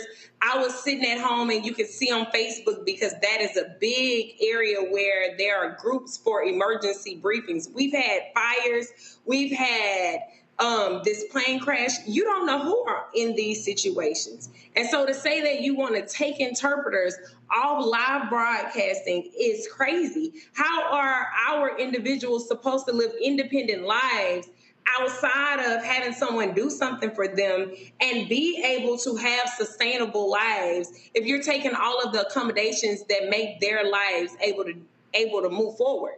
They're not asking you for interpreters every day. They're saying, hey, I want to go to work. Can I get an interpreter for an interview? These companies, these businesses, these hospitals, these education systems already are not providing these accommodations. So you not only make it harder. Dara? Yes, no, completely, sis. You are right. And it is back to what I said. This is about eugenics, about having people who you think should be in the system should be here. The sister talked about the Americans with Disabilities Act. In this country, many people don't even know what it is. They don't look at it. And Title I is employment. And we are looking at someone who is setting a bar that says this community should not be involved. They should not be there. They should not be heard. Many years ago, we had what was called the ugly laws. I talk about this in my book. If you don't know what they are, they started in this country. And what it says is if you had a disability, you were not allowed in public spaces. Listen to what I said, public spaces. You couldn't go to church, you couldn't go to school. And so that is why people feel that disabled folks shouldn't be there. They're not allowed to be here, because then we had the racist and ableist New Deal from FDR that said, oh, you know what? Instead of keeping those people at home, let's institutionalize them. So then we put them in institutions. So our society is not used to seeing and being and engaging with disabled folks. And we changed that. And as you said, right, the civil rights law didn't cover everyone. So then we went and we did the disabled. But let us remember, in 1976, we did IDEA, Individuals with Disabilities in Education Act. Because what also was said yesterday is that we need brilliant people to work, as if disabled people aren't brilliant. Let me be very clear to you. Because of IDEA, we have children and students who go to school, who go all the way through high school, who have gone to college, who get master's degrees, who are doctors and lawyers and are do PhDs and are in the community. Disabled folks are brilliant as well. And so that was brought up too. And the fact that you think that disabled people can't be on this or cannot do the same work as other people is the problem. And it's about racism, and it's about ableism. And ableism is a part of racism. And specifically for Black and brown and indigenous disabled people who are also multi-marginalized, right? They are also LGBTQ. They are also people who are immigrants. Disabled people are getting hit left and right here with this administration over all of these things and these issues. And so that's what I thought about what he said. And what is going on here is that the continuation of the ugly laws from the 1800s, and those laws went all around the world. In Eastern Europe, they still exist. When people were leaving Ukraine, we told them go west. Do not go east. You cannot be disabled and be in places like Belarus or Russia. They will put you in an institution. So those things and those feelings, that ghost of you don't belong in the community still exists. And that is why that press conference happened, and that people are still ableist in this country and believe that people with disabilities don't belong sitting and working next to you. Questions from our panel. I'll start with you, Matt. Well, thank both of you for sharing your insight. I was thinking, frankly, in 1939, I know Hitler started the euthanasia program, and the first group of people that he rounded up were those who were differently able. So my question for you is, what are your immediate fears just from a safety perspective? Because what really concerns me about this rhetoric is exactly the kind of rhetoric that we're going to see turn into assaults on people, physical violence. What are your concerns in that respect, and what do people need to keep their eye on to make sure we don't slide into that soon? For either of you. I'll take it first. And we use the term disabled, not differently able, just so you know there's nothing wrong with being disabled, nor that term. So let's use that language. But you are right. And eugenics actually started way before Hitler in 1939. Eugenics been around since the 1800s. And we have always been concerned. When the hate crimes bill was signed in 2009, it was the disability community who had to fight to make sure disability language was in there. And if you look at the DOJ data, those who are disabled, there are more hate crimes against the disabled and against those who are disabled and something else, LGBTQ, right, disabled and immigrants. And so, yes, we are concerned about that. And just like with the information that is going out in the community to protect those who are immigrants, we ask you to work with your disabled organizations and assist and look at the information they're giving out. It's the same thing. Yes, we are concerned about people getting involved in being in violence towards them, not working with them when they are customers in your store. We have seen people who have turned them away and said, we won't, serve you in this restaurant. We have seen people who literally spit, who hit, who harm disabled people. And so there are also classes you can take and training you can take, just like we learn how to protect our immigrant community. We have those, and we help people to say, listen, we're going to help out. We're not going to allow this to happen. And finally, what I'll say here in D.C., for D.C. statehood, we are getting together because this person is in our backyard. And we are asking our neighbors to be in solidarity and resist. And so part of that resistance is this. It's a protection of those communities that are protected by civil rights laws in this country. Derek. Yeah, my question is almost similar, being that, unfortunately, those protections at the federal level are being removed. The DOJ won't be there to assist those who need those protections. What would you advise someone such as myself as a state legislator? What can we do at the state level, being that there's a significant amount of changes happening at the federal level? I think that just ensuring that you are making sure your policies are in alignment with keeping those rights in your state. For example, we are heading to the 2026-2027 budget. Do we have vocational rehab in your budget? How are we doing with making sure that accommodations and the technology that may be needed for those things are in your budget? Or what are we doing when it comes to work opportunity tax credits and other incentives to give people that are willing to hire individuals with disabilities the opportunities? Also, in thinking about the RFK Jr.'s confirmation, are you encouraging individuals to call in to his confirmation hearing? Because those health concerns are very real and very there.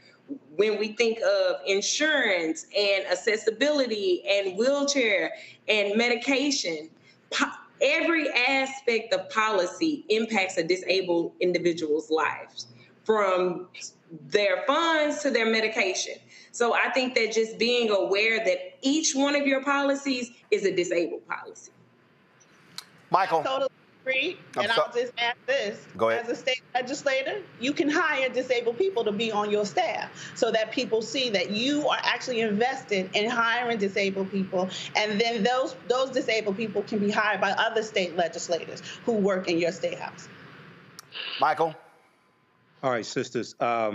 When we talk about the disabled community, a lot of times we don't consider how many African Americans are part of the disabled community. Can you let us know, number one, how many African Americans are classified as having a disability? And then when it comes to diversity, equity, and inclusion, DEI doesn't just deal with race. it also, one of the things it also deals with are disabilities. And I was just wondering, if somebody is African American and has a disability, do they somehow get counted twice in DEI numbers? Can anybody give any insight into that?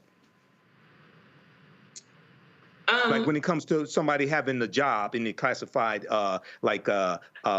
you see information saying only 4% of African Americans got diversity, equity, and inclusion jobs. There's an article from Black Enterprise that talks about that. Well, a lot of the time, identifying those individuals, a lot of time people of color are often misdiagnosed. And it starts with the education system. So there are numbers from the education system that states, how many individuals of color may have disabilities in those IEP systems. However, it's very difficult to really identify. A lot of the time, our kids are left behind. So we're not, a lot of time our community is not willing to say our children have a disability because they're like, my kid's not crazy. It's so much stigma when it comes to African Americans and mental health. And then when you have situations like a president that is saying, hey, these individuals are not, they can't do these kind of jobs. I would also say with the work opportunity tax credit, it allows individuals that are returning citizens. So if you came out of the prison system, it allows individuals that receive any kind of state benefits like SNAP and WIC and Social Security benefits or vocational rehabilitation services. So when it comes to the numbers of individuals with disabilities, you're kind of dependent on who's reporting it. And a lot of time, especially in the deaf and the hard of hearing community, a lot of times those individuals are kind of hidden at home. So you don't always have numbers that are targeted or representative of what the population actually is.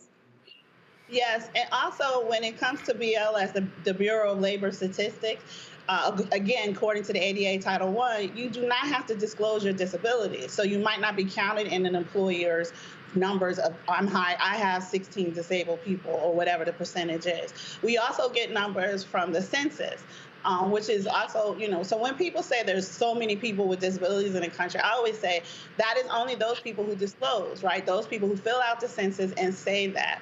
There are also people who may have episodic disabilities like HIV and AIDS or multiple sclerosis. And at the time they fill out the census form, they're not an episode. And so they'll say, no, I don't have a disability, but actually they do. So our numbers are skewed.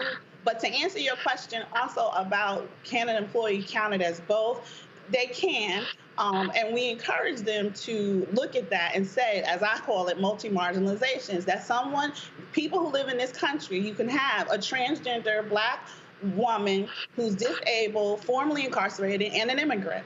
And that person should be hired, and this should be part of DEI, because those are the kind of people you want to be working in your systems and working with your community, because that's who's out in the community.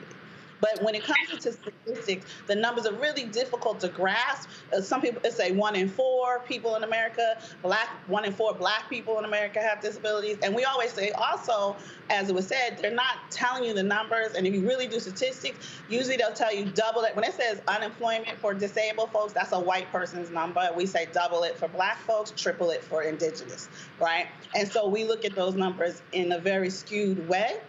Because we know our community is not always included in that capturing of statistical analysis. All right, then. I certainly appreciate Dara. Thank you so much, Zabora, both of you, for the work that you do in shedding light on this issue. A lot of work to do as we deal with that nutcase 2 blocks from our studio. Thanks a lot. Peace and blessings. Thank you. All right, folks, when we come back, how hypocritical is Fox News? Wait till we tell you what these idiots did after getting busted for supporting DEI. Don't forget to support the work that we do. Join our Bring the Funk fan club. If you want to use Cash App, use the Stripe QR code. Here it is right here. You can, of course, just point your phone to it. If you're listening, go to blackstarnetwork.com to check it out. Also, of course, you want to send your check and money, order P.O. Box 57196, Washington, D.C., 20037-0196. Cash App is PayPal, R. Martin Unfiltered, Venmo, RM Unfiltered, Zelle, Roland at RolandSMartin.com, Roland at RolandMartinUnfiltered.com. Be right back.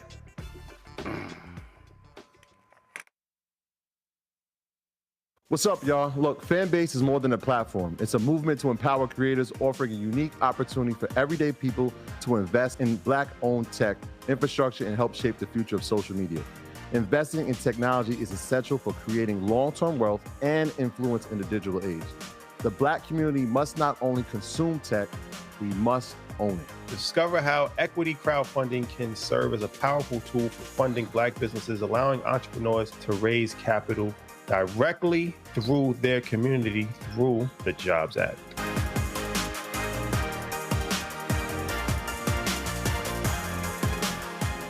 Next on Get Wealthy with me, Deborah Owens, America's Wealth Coach, women of color are starting 90% of the businesses in this country. That's the good news.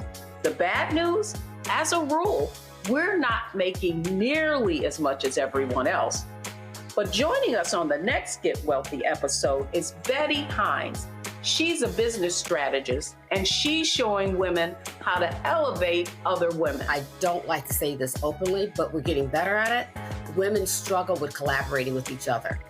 And for that reason, one of the things that I demonstrate in the sessions that I have is that you can go further together if you collaborate. That's right here on Get Wealthy, only on Black Star Network.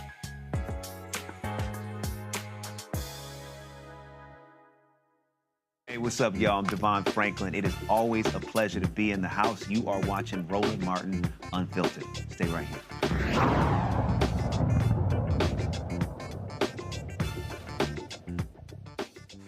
A lot of folks have been talking about how underwhelming the Democrat response has been to Donald Trump and his idiot policies so far. The folks who have frankly been speaking the most have really been progressive media outlets and influencers who have been trying to do all they can to educate the folks on what's going on. One of the folks who's doing that is Brian Tyler Cohen. He joins us right now. Brian, glad to have you on the show, man. You know, it is amazing to me. I think about even just yesterday, the idiotic things that were said, the lies that were said, just the falsehoods, the lawlessness, and when you look at Democrats in the House, in the Senate, when you look at the DNC, when you look at all these other entities, it's sort of like we don't know what to say or do. We just don't know. It is amazing how feckless they've been. I think there's this overarching sentiment that, okay, Donald Trump won the last election, and so we have some mandate to now tack right or work together with Republicans, or that our messaging all has to be thrown out the window and we have to instead go completely in the opposite direction. I think that is a misread of the situation. I think that we are now already just a little over a week in an era of complete lawlessness and dysfunction and chaos, all of it purposeful, by the way. None of this is happening in a vacuum. This is all by design. And I think what we need right now, very clearly, and we're seeing this in the independent media space, but not much elsewhere beyond that, is people who are going to stand their ground, fight back, and actually react to this moment with the urgency that it deserves. But what's also crazy about that, these folks, they won't even come on most of our shows. I mean, luckily, I've got the cell phone number to nearly every member of the Congressional Black Caucus. I can hit people direct. But it is amazing how, again, they will kill themselves to go run to CNN and MSNBC, and they're just continuing this continuation of ignoring independent media, which is where people are getting their information from a lot faster, quicker, and more decisive. Yeah, we are in desperate need of a culture change as it relates to our messaging distribution. So for so long, Democrats have just relied on legacy media as our message distribution system. Meanwhile, 10 years ago, the Republicans recognized that legacy media, CNN, ABC, CNN, CBS, the whole gamut of legacy media, Washington Post, New York Times, they weren't going to play ball with them. And so because those people were perceived, those outlets were perceived as liberal media, they needed to create their own conservative media. So they did that. And so we're left with the Ben Shapiro's and Megyn Kelly's and Dan Bongino's, Daily Wire, InfoWars, the whole thing, OAN, Fox News, Newsmax. So they have all of these outlets that are avowed Republican propaganda arms.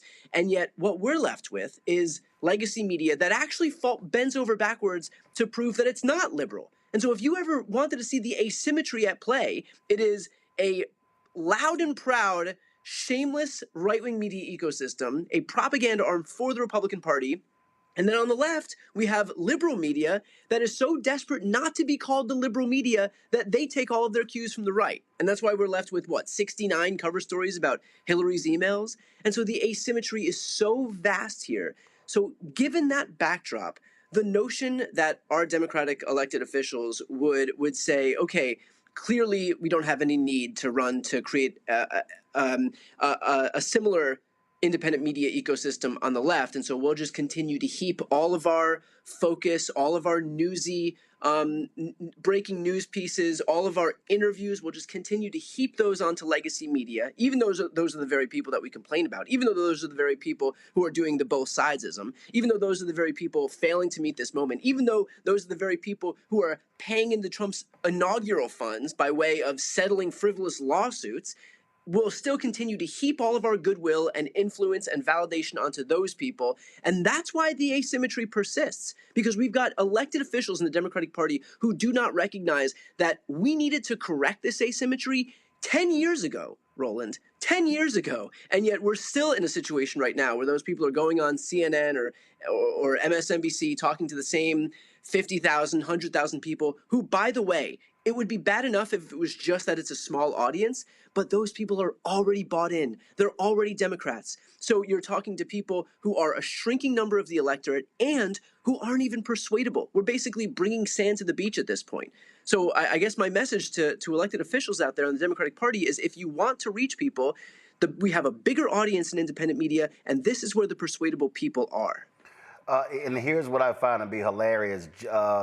I saw this posted today. Fred Gutenberg posted this here. Go to my iPad. So Semaphore is hosting a summit on February 27th called Innovating to Restore Trust in News, a national summit.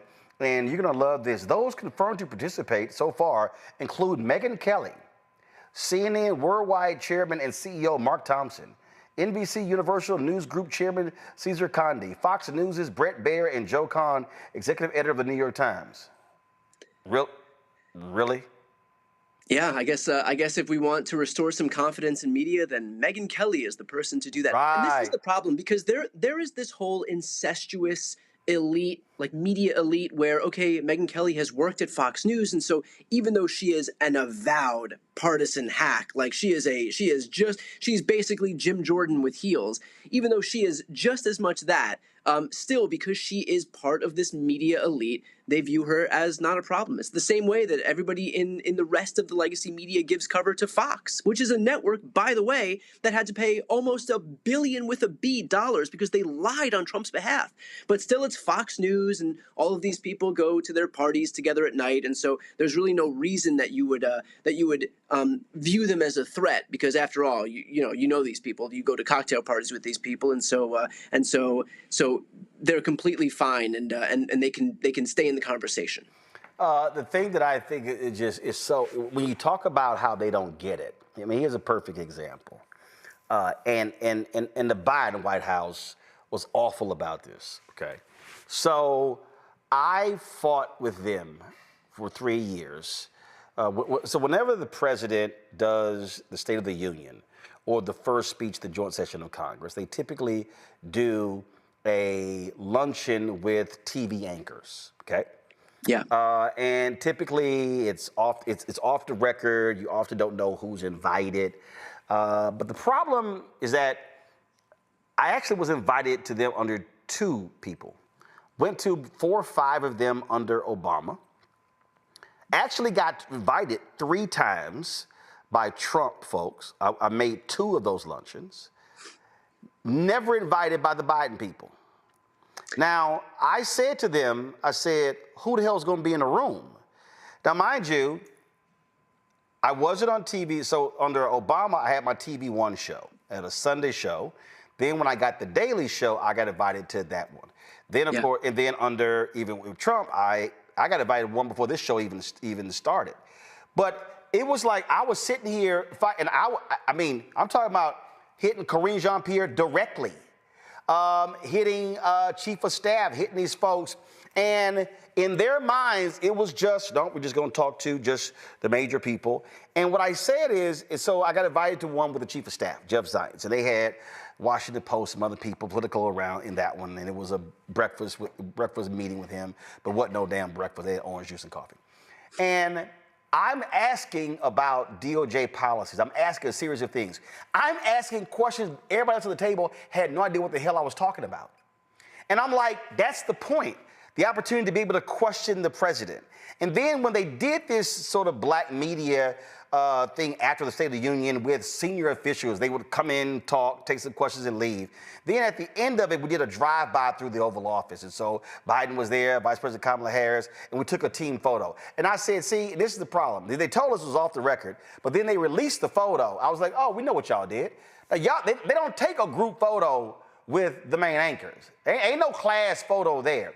But that's the game they played, and I kept saying to the Biden people, I said, nobody's explaining your policies to black people more than we are. What the hell are y'all doing? But they were so out of touch with new media and the world that we're now living in. It felt like this was an instance where it was like a treat for independent media, regardless of the fact that, again, new media, and I call it new media, but it's not new, nor is it any smaller, nor is it smaller than legacy media, but where digital media, independent media, again, is reaching more people than legacy media and often having more in-depth conversations.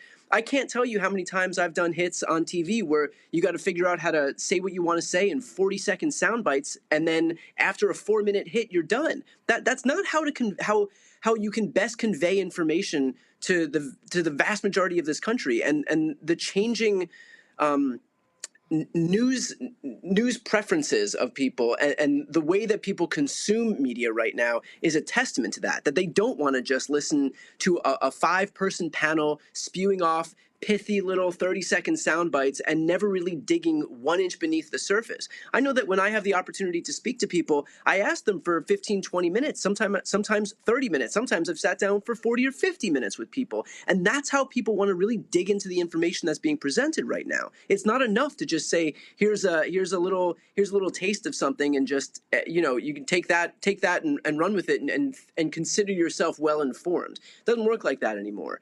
But still, there is this mentality that, again, unless it is behind the glossy veneer of legacy media, then it doesn't really count. And I think that until and unless we disabuse ourselves of this notion that it's not legit unless it's on legacy media, then we're going to keep losing. And to the party more broadly, to their credit, I have seen something of a sea change where if for nothing else, at least the postmortem show a lot of people saying this was our big mistake. We didn't take independent media seriously. Now, unfortunately, we're in a situation where the only way we actually get to put that into practice is from this wilderness that we find ourselves in. What do you say to progressives, liberals, Democrats, whatever label they want to use, who are depressed, disenchanted, mad, upset, want to check out, want to move out of the country, they've given up, they've lost hope? What are you actually saying to them? I would say that the only thing worse than seeing Donald Trump run roughshod over our government and our democracy is seeing Donald Trump run roughshod over our government and our democracy and us offering no pushback. We can't just sit down, throw our hands up, and turn a blind eye to all of this stuff, because that is giving people who want to do the most harm to us exactly what they want. Do not reward these people by giving them exactly what they want. We were in a very similar situation, although they were a little more chaotic in the first administration. But we were in a similar situation where Trump had full control of government back in 2017, and within 2 years, we would see Democrats win win the House by the biggest margin in modern American history. And so we are in a situation where, again, there's a lot of new people watching politics right now who don't remember the chaos that envelops this country when Trump and Republicans are running things. And they will see that chaos and they will react negatively to that chaos. And so we have the opportunity right now, as we head toward midterms, to fix a lot of the wrongs that we've made. And I don't just mean from a messaging perspective. I mean from the elected's perspective too, in terms of where they get their information out. All of it counts. But we have the opportunity to take advantage of this moment. Start campaigning right now. Start messaging effectively right now. Start fixing the wrongs from the last 4 years right now, and figure out the best way to basically leverage the moment that we've got, which is we're heading into an era of uncertainty and chaos and dysfunction. We know that Americans are going to react negatively to it. We've seen it happen before, and figure out how to best optimize as we head toward November 2026. Questions from our panel. Michael, you first. All right, Brian. Today, Representative Hakeem Jeffries, House Minority Leader and Congressional Black Caucus Chair Yvette Clarke held a press conference, and they talked about Trump's illegal Republican funding freeze, as well as the D.C. plane crash and him blaming DEI. And one of the things Representative Hakeem Jeffries talked about is how they weren't going to chase every crazy thing that Trump does, but they were going to go after the big things, okay? Because we know he's done at least 300 executive orders since he's been in office. What are one or two tips you can give on how Democrats can effectively fight back and not chase every little thing like buying Greenland or something like that? Right. I think that's a great question, and that is going to be the whole ballgame moving forward. So, for example, I think you can actually point to the sum of all of the things we're seeing right now, whether it's complaining about DEI as if that's some justification for the plane crash, whether it's freeing these January 6th insurrectionists, whether it's these efforts to buy Greenland, to your exact point, all of it as in total, and say, Donald Trump took office amid promises to lower costs, to get the cost of groceries down, of rent down, of housing down, of eggs down. He's had time to do all this bullshit. He's had time to sign all of these executive orders. He's had time to make overtures to these countries. He's had time to threaten to invade. He's had time to try and impose these tariffs. All this time to do stuff. He's had time to watch Andy Ogles submit a constitutional amendment to get him to run a third term. And yet, what has he done to actually help you? What has he done to actually make sure he can bring the cost down, which was the exact thing that he ran for office on heading into this election? He has not lifted a finger for any of the people who he's actually promised to help. And I think that's the thing that we have to drill down on. And so we can actually use all of these crazy examples, not to focus our attention on each one individually, but to point to them as a sum total and say, if he's had time to do all of these things that, by the way, are going to have no beneficial impact on your life, that are not going to bring the cost down, why can't he actually do the one thing that he promised you when he was trying to get your vote? Derek. Okay. Brian, appreciate the work, and I follow you on social media. My question to you, I'm right here in Georgia, a state legislator, and it's hard for us to cut through the whole misinformation and disinformation. What one or two things that you can advise someone such as myself to help deal with this whole misinformation and disinformation while we continue to fact check the convicted felon? It's the whole ballgame right now. I've maintained that for years now, Democrats could do everything under the sun, and if we don't have a way to actually message our victories or the truth to people, then it doesn't matter what we do in office, because the fact is the American people are going to know any better. Misinformation and disinformation is the whole ballgame right now. And so I think we have to learn from our mistakes in the past. When we see something happen, for example, if you look at this plane crash, and the plane crash happened, Everybody rightly stayed quiet as we waited for some accurate information to come out. And the second Donald Trump gets in front of a microphone, he, of course, blames Joe Biden. He blames Pete Buttigieg. He blames Democrats. He blames the 2020 election. He blames DEI. And then it's off to the races. Then all the right-wing media ecosystem gets their cues from him. And they say, you're right, it was DEI. We got to get rid of DEI. That's the problem. And I think we have to learn this lesson that when we leave a vacuum, Republicans will fill it with disinformation. And so there are no instances where we can just defer to the norms of the past. We have to immediately get out in front of this stuff and tell the truth. And so in this case, if Trump wants to blame DEI, and that's going to be the lasting impression that anybody consumes right-wing media gets, then we have to push back and say, you want to talk about this plane crash? On January 20th, Donald Trump and Elon Musk pushed out the FAA administrator. They never bothered naming a replacement. Also on January 20th, Trump implemented a federal hiring freeze that included air traffic controllers. On January 21st, Trump disbanded the Aviation Security Advisory Committee. On January 21st, he fired the TSA director. On January 22nd, his White House posted a notice on their website saying Donald J. Trump ends DEI madness and restores excellence and safety within the Federal Aviation Administration. So, and 1 week following that, we had the first commercial airline crash in 16 years. So we have to get out in front of this stuff and put accurate information into the zeitgeist, because we have to know by now that no one is going to sit idly by on the right and just wait for accurate information. They're going to inject their agenda into it. That agenda is most likely going to include throwing black people and brown people under the bus, because that is their boogeyman of the moment. And so we have to move quickly, and we have to be relentless in getting these messages out. Matt? Yeah, so I hate when I have to go after Derek and Michael because they steal my questions. But, my question is a little bit an offshoot of Derek's. And here's the question, Brian. So I think a lot of times when we're talking about independent media, I think you've alluded to this, there's this implication that independent media is just not as valuable or not as credible, right, as legacy media.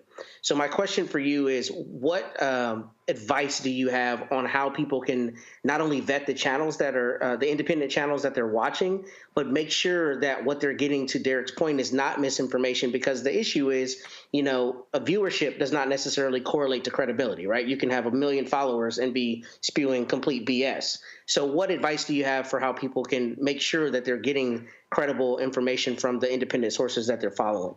Yeah, that's such an important question right now, as we've seen media literacy kind of descend more and more and more, which makes sense because there's so much declining trust in other outlets.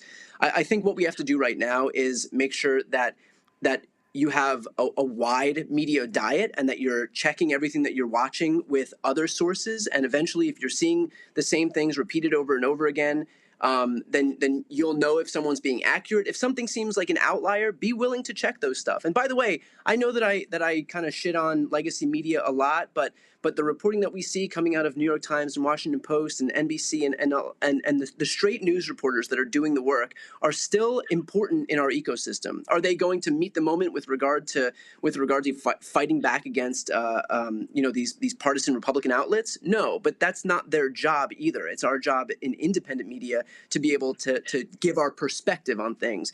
So I think it's important to use a lot of these outlets to cross-reference a lot of what you're hearing on independent media. Make sure to have a vast diet of independent media outlets to cross-reference, so that you make sure that what you're getting is good. And this way you can build up sources that you trust over time. But I think the onus is on people to make sure that that they're not just blindly accepting whatever they see or read on the internet, because even though it might not be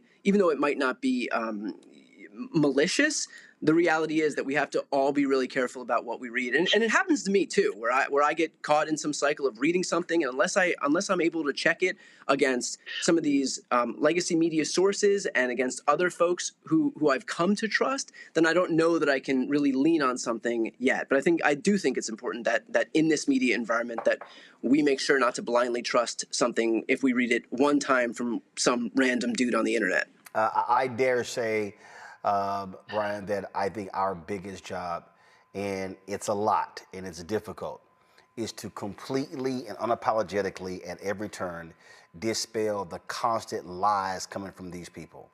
they lie with impunity. They lie about lies. And that's what they do. And I think what happens is a lot of people go, man, it's just so much. I mean, it's just an onslaught of lies. And that's by design. He purposely coined fake news and pushed it because he wanted to discredit any criticism of him. Yeah, I mean, it's Steve Bannon's model of flooding the zone with shit. They know exactly what they're doing. This may seem like chaos and pandemonium, but in reality, this is a purposeful strategy where they make sure to hit you with so much, a barrage of so much that you don't know which way to look. The point is to distract us. So I think, you and I had been speaking about this earlier, but the importance of making sure where to focus our attention is just as important as the information coming out. Well, it's a lot that is going on, and I agree. Michael made the point with Congressman Hakeem Jeffries. Yet you don't respond to everything, but there are some things that you do respond to, and I felt that yesterday. The reason I spent so much time yesterday and today with those attacks on the disabled, on DEI, because really what they are trying to suggest, and they're very clear with it, is that one, when they say DEI, they really mean black people. Correct. But two, what they also are saying is, white women, go sit your ass down as well. All we want are compliant white women. And so they are absolutely taking this manly, heterosexual, white male only philosophy, and that's what's driving their entire narrative. And people don't understand the depths of this and really how locked and loaded they are when it comes to it. Yeah, I think that's exactly right. But I do look. I'm grateful that you've been on this. You've been beating this drum for a long time. You seem to be leading the independent media space and saying a lot of the things that you've in a lot of the folks in the independent media space finally learning the things that you've been saying for a while now. So I'm glad that we have you beating this drum and being such an important voice in this independent media space. And Brian, real quick, a group of us have come together under the banner of Chorus. So just share with people what that means and how critical that is in this moment. Yeah, so Chorus is kind of an incubator that we're creating right now so that we can support the next generation of and this current generation of democratic voices, of content creators, of influencers, and we're doing messaging meetings, and this way we can work more deliberately and strategically focus our messaging, which I think is, to the point we've been speaking about throughout the entirety of this interview. That's the whole ball game right now, is knowing where to focus our attention. So we are working on we're working on making Chorus a little bit bigger right now and getting some newer creators, some younger creators, smaller creators in the mix so that we can support them and again build up this next generation, this next crop of democratic voices. And as I said, there are people who are democratic voices, who are progressive voices, who are liberal voices, or who are I make it clear, I don't take any of those labels. I'm African American. That's what I focus on. And so it's people who want to speak truth to what's going on and who is challenging, frankly, the white nationalist perspective emanating from Trump's Republican Party. Yeah, and I think maybe the more appropriate label is pro-democracy these days, especially in light of what Trump is doing to the federal government. Absolutely. Brian, we appreciate it. Thanks a lot. Thanks, Roland. I got to get to this real quick, y'all. How stupid is Fox News? They are really dumb. So all these folks on the air, we played you the clips earlier of Jesse Waters and Laura Ingraham and others. They constantly, DEI is awful, is awful, is awful. Until Fox News practices DEI. For the longest, Fox News actually had diversity, equity, and inclusion on their website. For the longest. But what happened was, y'all, media reporter Oliver Darcy began to do some reporting. And what Oliver Darcy discovered was quite interesting. Oliver Darcy discovered that Fox News literally had DEI language in their job postings. I don't think some of y'all just heard what I said. They had DEI in their jobs postings. So what ends up happening is he inquires in light of I got to pull the story up, hold on one second. So he, I'm gonna pull the Mediaite story. Hold on, let's see here. Yahoo News has a story. Here we go, from the Daily Beast. Y'all gonna love this here. So Oliver Darcy, again, after hearing the language coming from the host of the network attacking DEI, he calls him on it. So you know what they do? Go to my iPad. They start scrubbing the language. They start going through all the job postings of the history and getting rid of any DEI language. You see it right here. They removed all signs from it.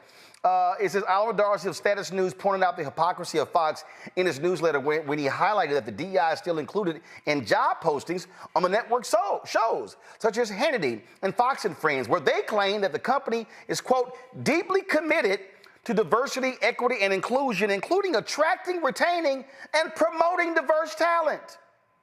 The listings added that reflecting diversity of the world around us is critical to our company's success.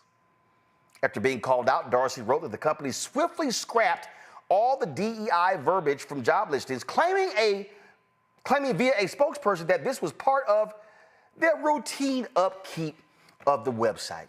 Fox News routinely reviews our legal obligations, including under federal, state, and local law, and we have removed this language. Y'all really think we buying that? No. But what it also tells me, y'all, that Suzanne Scott, the CEO of Fox News, she don't run that network. You know who runs that network? Sean Hannity. You know who runs that network? Laura Ingraham, Jesse Waters. That's who all runs that network. Not Suzanne Scott, not her. I met with her when NABJ met with them. And speaking of that, I sent a text message to NABJ earlier, the leadership, asking if they were going to respond to Fox doing this. And only one board member, Vice President for Print, Eva Coleman, responded saying, thanks for sending the information, Roland. So our president, our executive director, none of them responded to my text message. I would think NABJ would want to respond to that. And if Fox is going to be pulling DEI language out of their job postings, will NABJ allow them to even come to our convention to recruit? Because clearly they don't want black people. I just find this to be hilarious, Matt. Yeah, I do too. It doesn't surprise me though. I mean, we know that they're disingenuous, and I don't really know like how they didn't expect that it was going to be found. And you know, this is the funny thing. I'm a lawyer, but you got to laugh, right? Because some lawyer said, "Oh, we're going to call it a part of our routine legal review." No, it's not. You got caught. You left it on there. You were BS. Yeah, we clean the website every 3 months. Miss me with that. It's complete BS. Our continuing legal obligation. It's not like something, if a client called me and I had to put out a fire, I'm going to sanitize it the best way I can. That's what this sounds like to me. It sounds like they just, play the game when they think it's advantageous to them.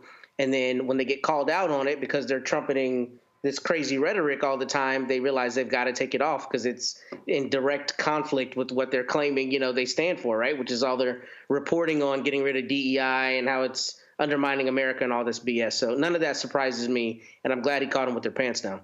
Absolutely. And they're, at the end of the day, they're a bunch of assholes. Fox News is the communications arm of the Republican Party. They are a white nationalist network, and they're a bunch of assholes.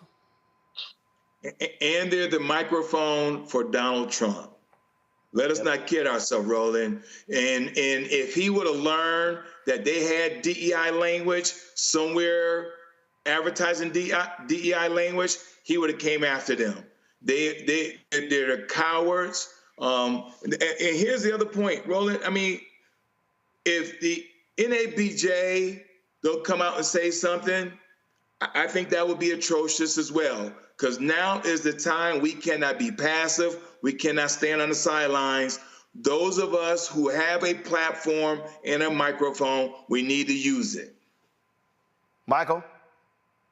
So, Roland, you mean to tell me that the same network that put out misinformation and disinformation about the COVID-19 vaccine, but we found out a lot, probably the majority of their employees and talk show hosts took the COVID-19 vaccine. You trying to tell me that they have DEI hires that work at Fox News as well? Sure do. Sure do. Yeah, and so the question I would ask is, why did you implement your DEI policy? How many DEI hires do you have? And why did you end your DEI policy? What changed? You don't have a commitment to diversity, equity, and inclusion anymore, or are you afraid of Lucifer in the flesh? Yeah, no, what changed is that, and this is real clear, go back to my page, this woman here, this Suzanne Scott, she don't run the network. Their on-air personalities run the network. That is clear as day. That's all that means.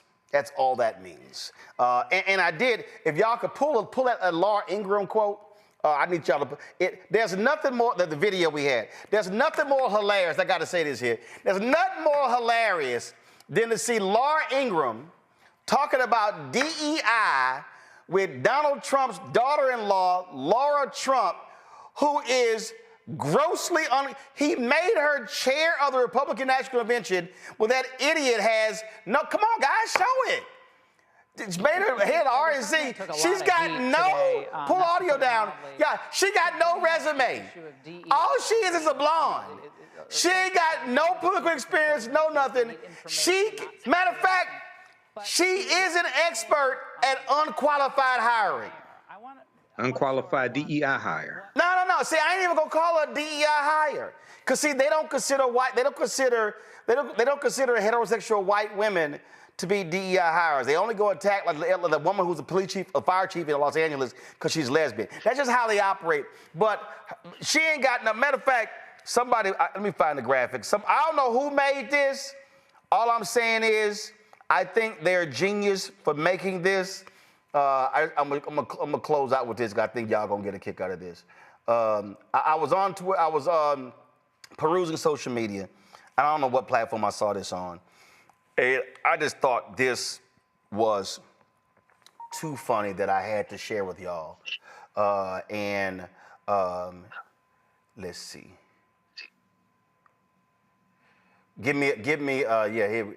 What do y'all think about this? I knew you were going to pull that up. I just knew it. I knew it. I was thinking about DEI. I was saying Donald Jr., Eric, and Ivanka. Yeah, that's what DEI stand for. 3 airhead children who work for a absolute fool. Matt, Derek, and Mike, I appreciate y'all being on the show. Thanks a lot. Several things about to happen, y'all. So first of all, I'm gonna talk about the giving part. First of all, if y'all watch on YouTube, hit the like button. So hit the like button, okay? I need that to happen. And so I'm gonna talk a little bit about how y'all can support the show. Today, and I wanna pull it up, I saw it a little bit earlier. And I'm glad I saw it because I knew we were around that time, but I wasn't sure of the day. 1 year ago today, we lost the Black Eagle, Joe Madison. Who lost his battle with prostate cancer. He died on this day last year, and I just posted on social media some photos about Joe. And what we're gonna do is when we close out the show, after we show all of the donors, we're gonna roll the interview that I did with Joe when he was in the studio about his book. Joe was a huge supporter of this show.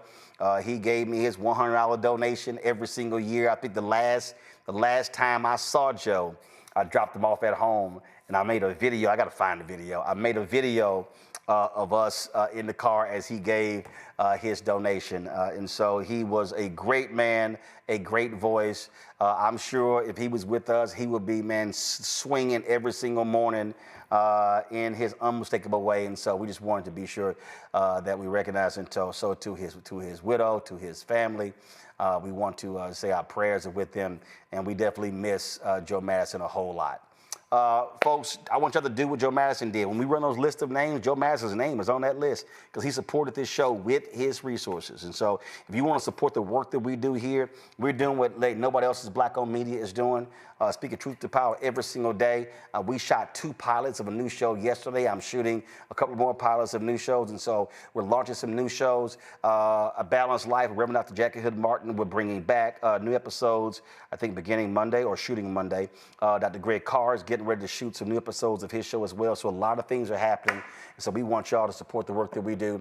And that is contribute to our Bring the Funk fan club. The goal is to get 20,000 of our fans contributing on average $50 each a year, which comes out to $4.19 a month, 13 cents a day. I'm gonna tell y'all right now, I've had some people, man, who've been out, and I've been seeing the post, man, and I appreciate it. I've been seeing folk make with donations of $100, $250, $500. But listen, if you can't give 50, we understand that. If it's 40, 30, 25, 20, 10, 5, or even 1, we appreciate that as well. And so your support is critical to our success. If you want to give via Cash App, use the Stripe app. Okay, that's the QR code right here, the Stripe QR code. If you want to give via Stripe, that's if you want to use the Cash App, because Cash App closed down all of our accounts when they changed their rules.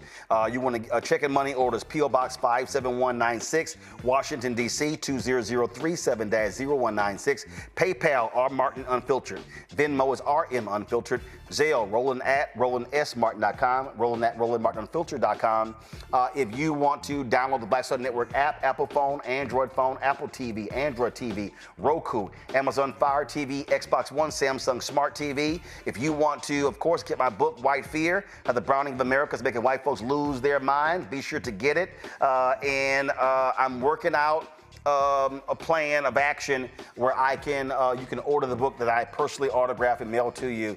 I just got to find somebody who can handle that stuff for us, okay? So also get the audio version, which I read on Audible. And of course, if you want to get our merchandise, our shirt, hashtag, we tried to tell you, FAFO 2025, also Don't Blame Me, I Voted for the Black Woman.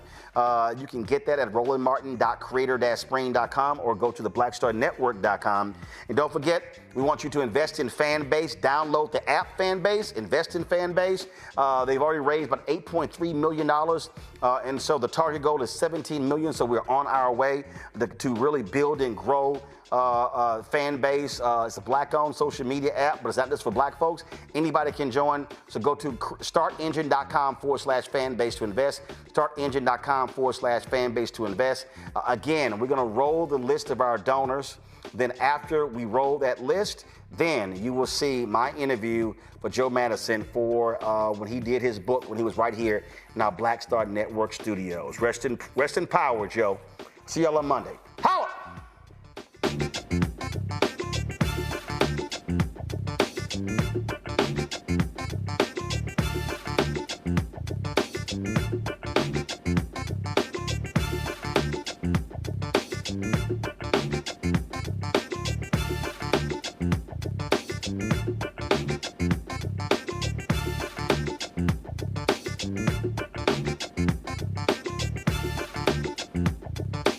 Mm-hmm.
Folks, when you hear folks talk about Sirius XM Radio, they talk about Howard Stern, one of the stars, but Joe Madison is also one of the big-time stars at Sirius XM. Has been on their network for a very long time.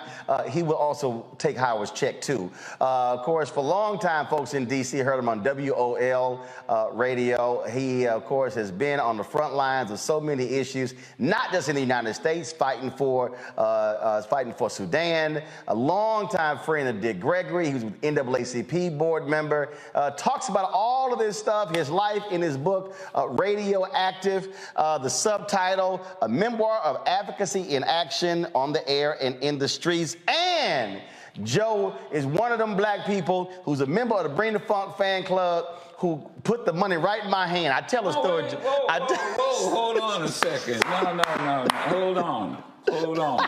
Hold on. This is real, too. There you go. So I tell that's my annual due. Joe gives an annual $100. I did an interview, Joe. Yeah. And I think it was with Cafe Mocha, and I had them crying. I said, y'all don't know what it's like when you travel around the country, and you're in Tulsa, whatever, and somebody like you're on the air, and somebody black just walk up, and they just go. Look, can I tell you a story? And they squeeze your hand, and they go. Walk off. Can I tell you a story? It's in the book. I started a cuss jar because I heard Howard Stern cuss a woman out. So I went to the president of Sirius XM and I said, can I do what Howard Stern does? He says, well, I've heard you slip up every now and then, and it's organic. And he said, but sure. I said, now, whoa, wait a minute. Howard's a 6'5" white guy that you guys are paying $500 million to or more. And if I cuss out some white woman or white man, will you have my back? And he said, yeah. Now, I have my wife with me, who's the executive producer. She's always with me because she's the witness. And we walked out, and I said, did he give me permission to do that? She said, oh, I think he did. So I started doing it. And every now and then, little old ladies would call up, God bless them. Oh, Mr. Madison, you really shouldn't do that. You know, I said, I'll tell you what I'm going to do. I'm going to put $1 in, I first called it a swear jar. But then George Wallace said, black folks don't swear, they cuss. We cuss. And so I changed it to a cuss jar. Now, this goes back to what you said about palming. Right. I'm at Morehouse. We're doing a voter registration, get out the vote drive. Afterward, we're taking selfies. Right. Folks stand up, and the ministers, I walked out of there with $400 in cash, and for the cuss jar. And most of the money came from ministers. They were like, keep cussing. I can't cuss, but you are a surrogate cusser. I had a woman in Tulsa. She said, "Now, Roland, I'm gonna give you this money, but baby, can you just stop cussing?" I said, "Look," I said, "I know how you feel." No. I said, "But sometimes," I said, "Look, some stuff got to be said. Look. The show is called Unfiltered." I said, "I got to keep it real." Well, and the reality, if you're gonna let Howard Stern do it, then you're talking about equity. I mean, I cuss. Now, I don't cuss like Reese cuss. No. Now, Reese. Yeah. Reese cuss. Oh, is that right? But see, and every now and then I have to invoke Jackson, man. Samuel. I just, but look, people. Is two. Who? Before I met Reese, there were two people who I thought. First of all, I thought before I met Jennifer Lewis, Sam Jackson was the absolute king of motherfucker. But when I met Jennifer Lewis, she became the queen of motherfucker. But Reese is the princess of Reese. Okay, this is how I got to know Reese. Reese would do these videos on Twitter. Right. Joe, I'm talking about. She uses more cuss words in 2 minutes than a whole lot of people, but she killing it now. She killing it. And so I said, man, I said I got to put her on the air. So Joe, she comes on the air, and so she's sitting on the air, and so she's talking. I'm like, that ain't why I called your ass. I'm like, so after about 3 or 4 appearances, I said, look, I need you to do you. I said, I ain't invite your ass here to be somebody else. The person do them videos, ever since then, oh, Lord. What my girls say, let your freak flag fly, let your cuss flag fly. Well, it goes back again. In the book, I have a chapter about success. And there was 3 things that I was told. Be original, be authentic, and then be daring.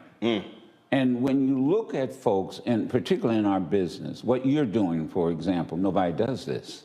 It's original. You're authentic. When you see Roland Martin, you get Roland Martin. Your guests are all authentic. That's really the formula of success. But I say this, Roland, one of the thing I wanted the book to do was to be in my voice. And that was one of the most difficult things I had with the editor and Dr. Canton, because they started writing it in their voice. And I always go back to what somebody said about Malcolm X and Al Taylor. Because Malcolm used to have to kind of shake up Alex Haley. That's not the way, that's not what I'm thinking about. So I wanted it to be in my voice. The other thing I wanted was people to understand that you use your platform, and I always remember something else. There's a chapter in there that the late Professor Ron Walters said, and that was he gave a lecture, and a student asked, he chastised students about moments. You go in, you have a demonstration, you leave. Go back to the campus, go back to wherever. You just had a moment.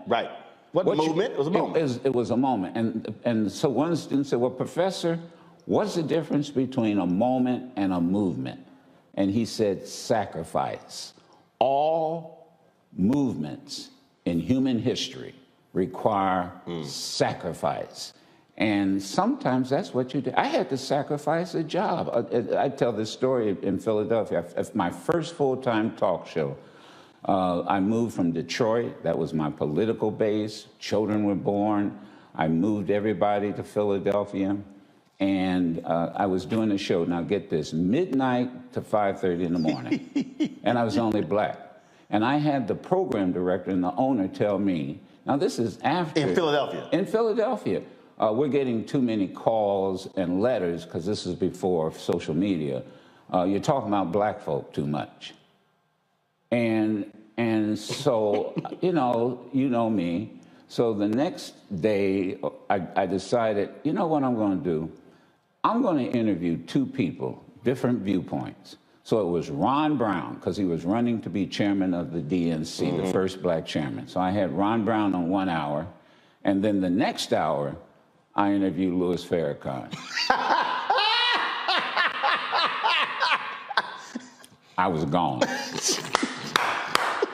And you say y'all want to see black? And then when I came to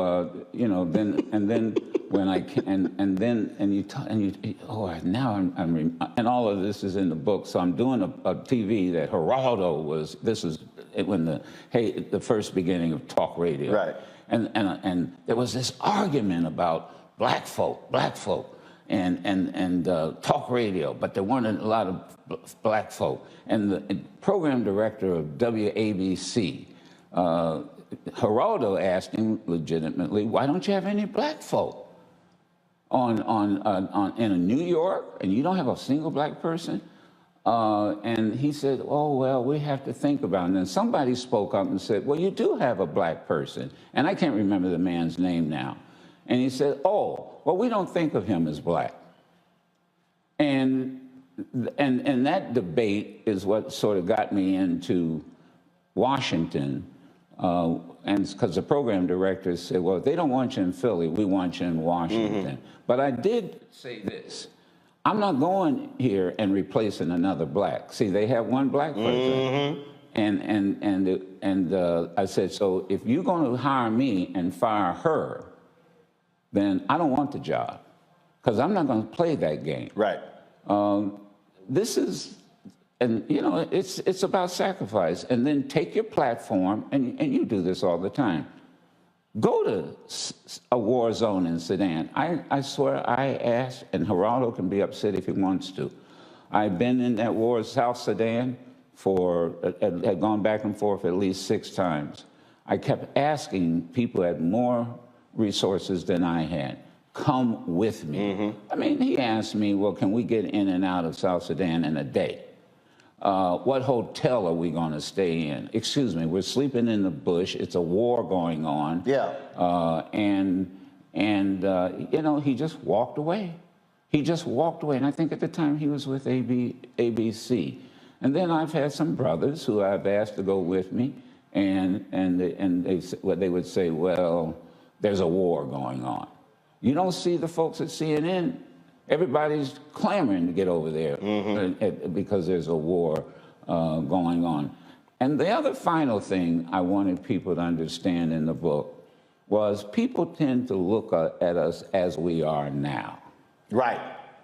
They see you. They say, oh, man, he's got a nice suit on. Brother, I was not born with this suit on. Right. I always say, no. Everybody want to talk about Bishop T.D. Jakes today. They don't want to talk about when he was digging ditches in West Virginia. Or when I was 10 years old, my grandfather hauled trash. That's how he made a living. Separated metals, paper, and I worked with him. In those days, they called it a dump. Today, it's a landfill. And that's how I spent my summers. That's how I made my money in my summer. So in the book, I talk about going from working, and my grandfather saying to me, you don't like this, do you? What is there to like? No, hell no, I don't like this. And he said, well, then you got 2 choices. And that is you either go to the military, in those days, he said the Army, or you go to college. But come 18, you're getting out of here. And I always, and I talk about in the book that I go from working in a dump to interviewing the first black president of the United States in the Oval Office. And so I just want people to understand that none of us in this business, first, all of us in this business have to use our platform. And that's what you were talking about all this evening. Yeah. You got to use what everybody can do something. And that's been my mantra. No matter who you are, everybody can do something. I can't do what you do. This place is, I mean, I wish people could see where I am. This is magnificent. Man, you ought to be renting this out to all kinds of folks. But everybody... That's on the list. But everybody can do something. The thing that you talked about being talk radio, and the general public really doesn't think about this, how white folks absolutely dominate talk radio. Oh, yes. But not just talk radio, sports talk radio. Oh. And so how people, I tell people all the time, the media is the second most powerful institution in the world. First being? Guns, okay. The military. Yeah. Get the guns. Any coup is guns first, media second. Right. And just what you said is what you do with it. So you've seen other folks and how they frame stories and how they talked about stories and how they've talked about individuals. The white loud Republican, how he dogging Phyllis Randall. No, we're gonna have Phyllis on. And again, it's framing. And I tell people all the time, you cannot ignore the reality of how powerful media is in shaping the hearts and minds of the public. That's right. And the other thing I'll talk about, and that is, and this is what makes your show so fascinating and popular.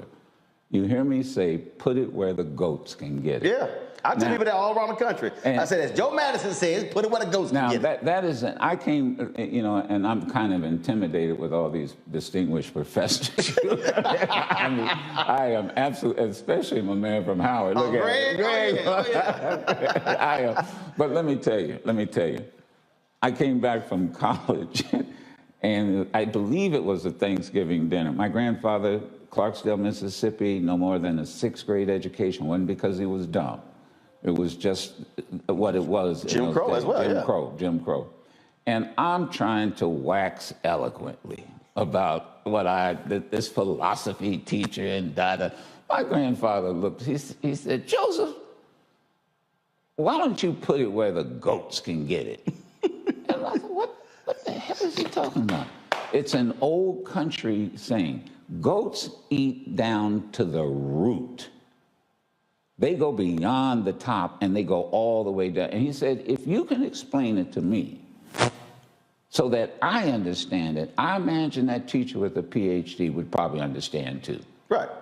And this is what irritates me about all of these talking heads that, you know, that you see on news shows is you know, I just wish they would somebody used to say, explain to me like I'm in the second grade. It's real basic. Just basic. I mean, we used to always cross paths during Lou Dobbs' show when he was sane, when he was at CNN. People don't believe, but at one point he was sane. Lou Dobbs was absolutely sane. Then he had a lobotomy and he lost his damn mind. Actually, it was talk radio that actually changed him. Yes, it was. It was when he got that radio show. When he got that contract with everything. Because when he got the radio show, it was around the same time that Rush Limbaugh signed for $100 million. Yes. And Lou, that's what caused Lou to lose his damn mind. So we used to always do these shows together, and you're absolutely right. One of the things that made me so popular on CNN, I told it straight. That's right. I mean, I wasn't sitting here, and it was a trip because they tried to change my wardrobe. Really? Oh, yeah, absolutely. They tried to change. They always wanted, you know, this is how we do it. I said, whoa, let me explain something to y'all. I ain't them.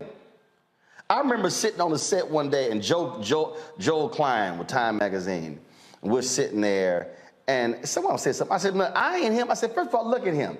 I said, he got dirt on his jacket. He wearing some khaki pants, this boring-ass blue shirt. I said, I don't know about y'all, but shit, I'm clean. That ain't me. I said, I ain't gonna never look like him. So I don't care what that, because I used to have a clothes rack that was in my office. I had suits, I had shirts, I had cufflinks, and I would be on the air daytime and nighttime. And they would go, you wouldn't change clothes? I said, oh, a brother can't wear the same thing in prime time he wore in daytime. So they were always trying to figure out. I said, y'all, I'm going to do me. That's right. And I understood the audience, how to speak to the audience.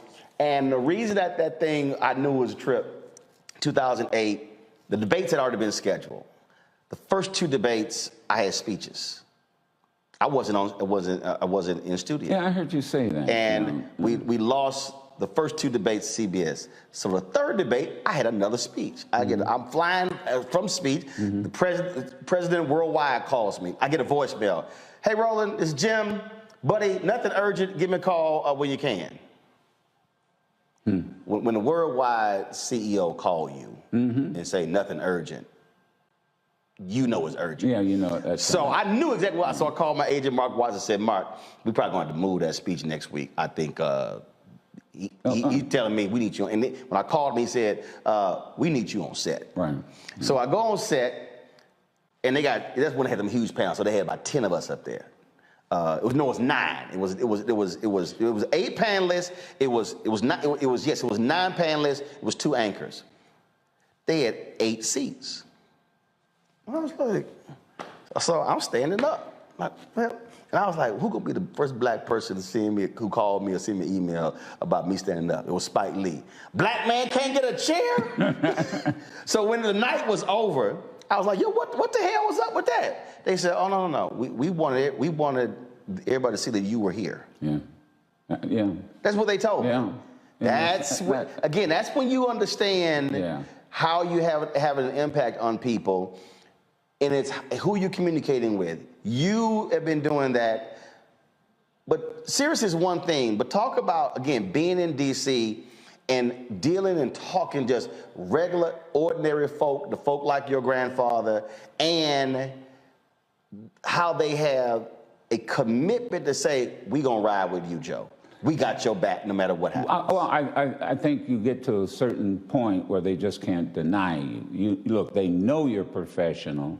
And I think there's the other issue. I'll say this. They know you'll walk out the door. I mean, I will walk out the door. Can I add something, though? Not to get off that point. You were talking about Jackie Robinson. I think the piece you did was superb.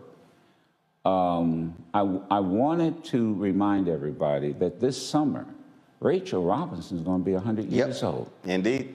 And if you're going to talk about Jackie Robinson, you got to talk about Rachel Robinson. And I'll say this. This may tick a lot of people off. I said it yesterday at George Washington University. They have a Jackie Robinson project that they won't fund. The university won't fund it. They have to raise their own money. And I said yesterday, you know, maybe if Will Smith had just stopped and paused for a moment and thought about Jackie Robinson and what was said to Rachel in those stands. They called her everything but a child of God. And I said, and he had a bat in his hand. Yeah. And maybe he just should have thought about Jackie Robinson and what was said about him and the woman he was married to until the day he died. Now, I know there's an argument about who should have slapped who or not slapped and that kind of thing. And I personally also think that there ought to be curriculum in every college about Jackie Robinson's legacy, because it was more than just baseball. Oh, absolutely. Absolutely. You know? I mean, you read his book, I Never Had It Made. He was a business person. I mean, the professors know better. And was hardcore and challenged his own Republican Party. And there's another issue too. I've been hitting on Fort Hood. Now, first of all, well, he was court-martialed. There is an effort and a petition to change the name of Fort Hood to the Jackie Robinson base. Really? Yes. Look it up. And by the way, so let's start with who was Hood. He was a Confederate general. He was a Confederate general who, by the way, quit the military. So I want the audience out there to go look it up. And I think that's one of the next things that since they're talking about changing the names of these bases. And one of the hardest things to find is the TNT movie where Andre Breyer played Jackie Robinson. It was called The Court Martial of Jackie Robinson. You cannot find that anywhere. Yeah. I remember watching it. It may be still on VHS tape, but not even on DVD. I got some other questions. I'm gonna bring in the panelists in now, so they can ask. You didn't tell me. Now I got to take. I got to take an exam from you. Yeah, you do. So I ain't gonna go to the professor first, because we gonna ease into it. So the cusser, the chief cusser on Roland Martin Unfiltered, who's also a contributor on Sirius XM, the Clay Kane Show, Reese Colbert. Reese, your question for Joe Madison. Thank you for that wonderful introduction and dubbing me the princess of cussing. Joe Madison, it's such an honor to be in company with you on this show. So thank you for blessing us with so many gems. A question that I have for you is, now I feel like news in our society and our attention span moves so fast. You have such a long career, and I'm just curious, did it feel like that in the other kind of historic and significant eras that we've been through, that things were moving fast and it was easily forgotten? Or does it feel a little bit different, like we have to, push harder to really, get people to see the gravity and the momentous part of what we are experiencing? And I have to apologize. Putting into context, I didn't hear the first part. Putting into context this moment that we're in, all the different things that are going on. How does it compare to other eras that when you've been on? Nothing has really changed other than the characters, and also the means of communicating is a lot faster. I think the reality is. War is war. Inflation is inflation. Black folk have always had to survive, as Roland and all of you were explaining the first part of the show.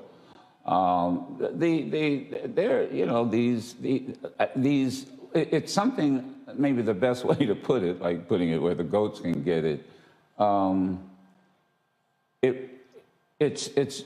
It's Jim Crow's sophisticated cousin.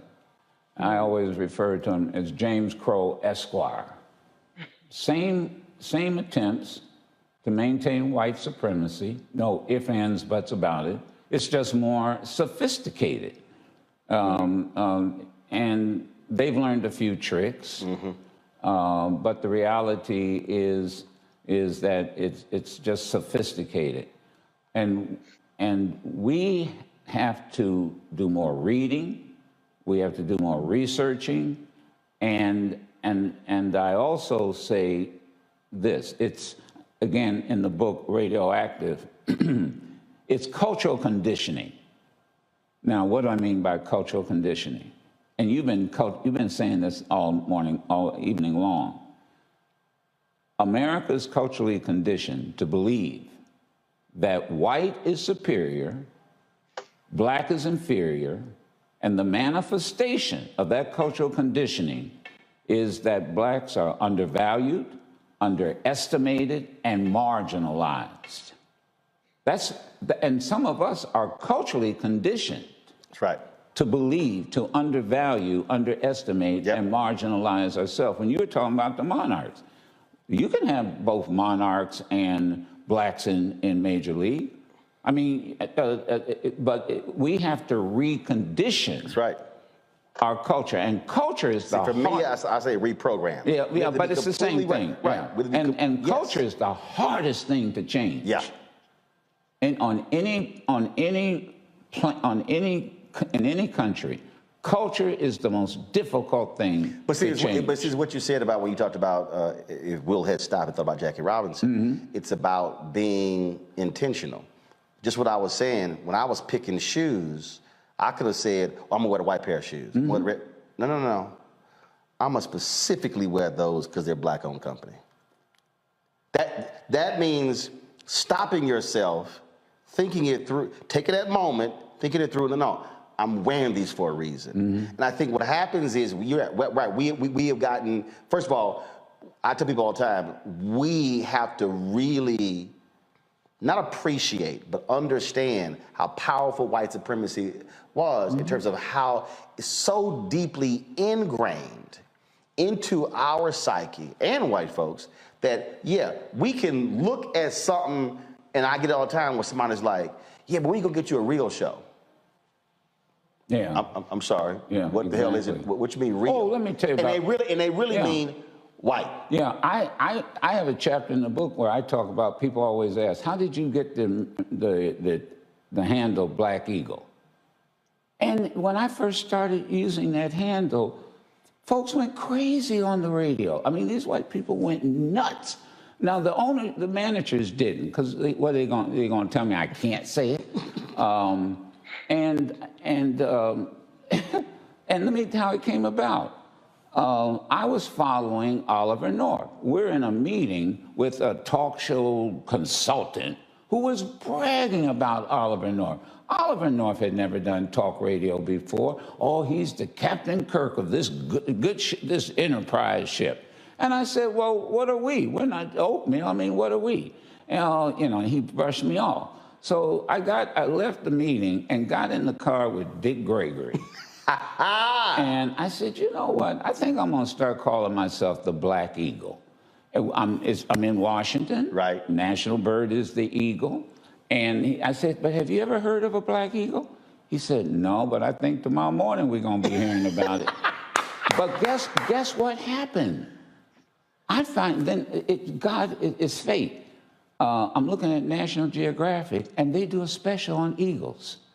And the biggest, largest eagle species is a Black eagle.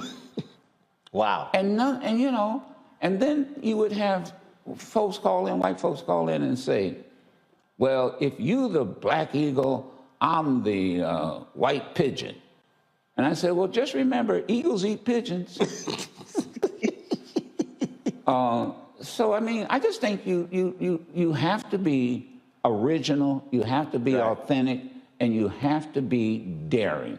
Yep. That is, and you know who told me that was Aretha Franklin. The queen. Yeah, because when you hear Aretha Franklin, that's who you hear, and you know it. Yeah. And remember, she wasn't a big success when she first started out because she was doing other people's... She was doing covers. Covers. When she decided to be authentic, there you go. That's when she became a hit. There you go. That's why, and I say this, and that's why I consider you a brother and a friend. You're authentic. And people need to understand that. You are authentic. And folks just don't like it, just gotta get used to it. Whatever. Yeah. Whatever. Terrain Walker. First of all, Joe, it's an honor and a privilege to be in the same space with you. First of all, this is amazing. My question to you is, well, there's always been a history with Black entertainers and Black reporters and Black radio people, where they were they were basically the voices of the community, and they were able to interpret world events to the community. And my question to you is, do you feel like some of that legacy has been lost? How can we bring that back? How can we revitalize the idea of Black people like yourself, like Roland, being the griots for the community and interpreting Black communities to the world and the world of Black people? We've always had in these cities, in each one of these cities, you had a Black eagle. You had that voice. Yes. It could have been a DJ, it could have been a talk show host, it could have been a columnist.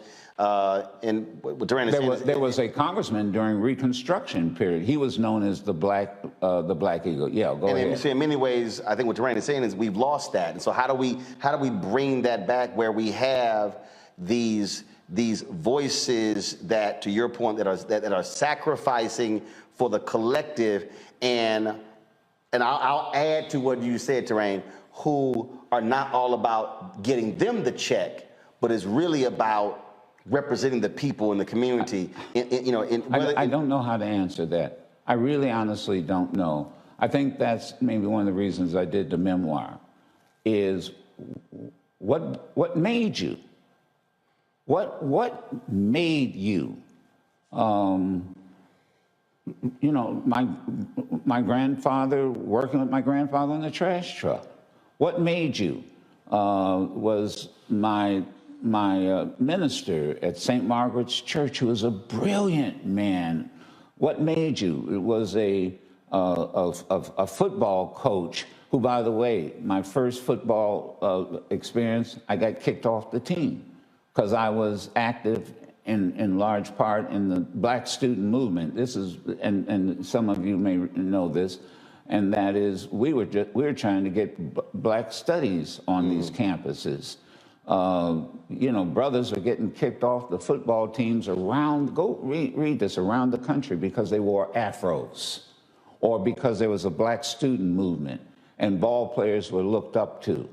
And if you walked around campus maybe with a Black band as part of the protest, the coach would call you in and say, you take that Black band or you lose your scholarship. And some folks wouldn't do it and they sacrificed their scholarship. That's the best way that I can answer it. Our perspective is what creates us, and our experience creates our perspective. And so I guess it was all the things I went through, and that's why it was a challenge writing this book, because I had to go back, and the editor kept saying, well, why did this happen? Why did that happen? And so it's based on your experience. Why are you the way you are? Why are these professors the way they are? And what makes you you? What makes you you? The way I would answer what Terrain asked is this way. I am who I am today because there was a Black newspaper that I worked for. John Ware was a former city manager of Dallas. He left to become this. He left to run a $1 billion investment fund for Tom Hicks, a big private equity guy. Later bought the Texas Rangers. And when I was at Tom Jonas, BlackAmericanWeb.com, and and then when I got fired from there, and I was sitting here trying to do some other stuff, and I would call John. And this is what John always said. He said, Roland, it doesn't matter. Just get a platform that you control. So the way we do that, Terrain, we have to create the platforms. So when I launched this show, it was never going to only be me. The moment I launched, I said, I'm going to be the tent pole. I'm going to be the axis. And so the people who I bring on, then that's going to then create who stands out, create a show for them. So now Faraji has his daily show. Here was Faraji, a 25-year-old young brother from Baltimore, coming on my TV One show. And I was like, all right, well, he got something. And then I created Faraji, we're going to do this daily show. And so bring him on. And then Greg, Greg, I'm thinking about this here. And but there wasn't even a Black Star Network.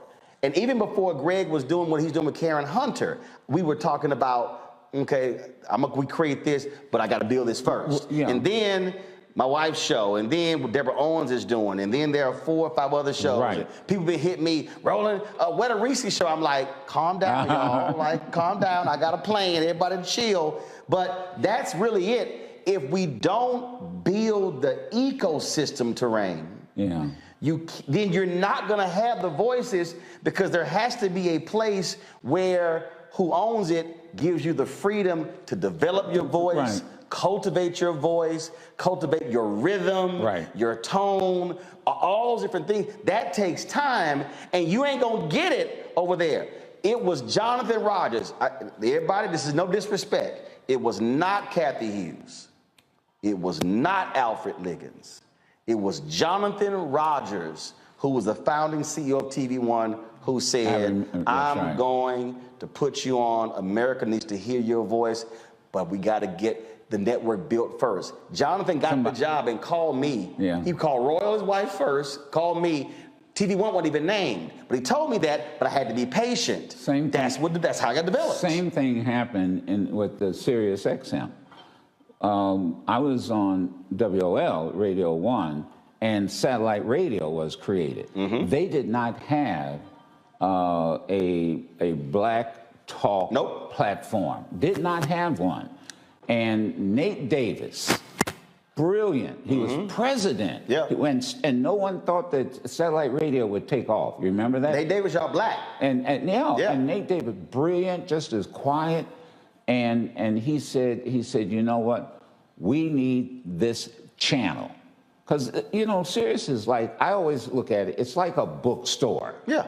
And if you don't like what's on channel 26 or 126, go over to another, you know, I forget how many channels there are. So it's like if you don't like this book in this section, then go to another section. Yeah. And Nate Davis came to me and said, you know, we have got to have a platform like, and initially it was the Power. Right. Now, they know how I feel about that. It should have stayed the Power.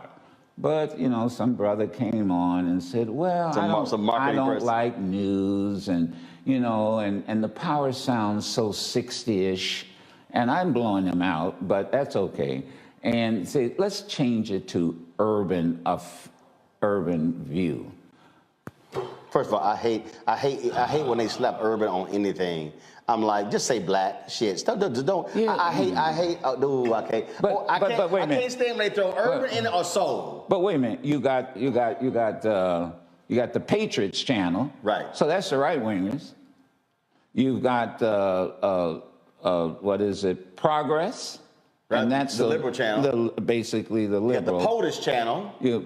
Politics of the United States. Now, why can't you? And I've argued this. Why can't you have the black channel with all these brilliant minds you have and call it the Power? And so what I've been told is, you know, it is what it is now. You guys are really popular, so don't change it. And I'm saying, okay, I'm still gonna cuss. No, I'm teasing. Dr. Greg Carr.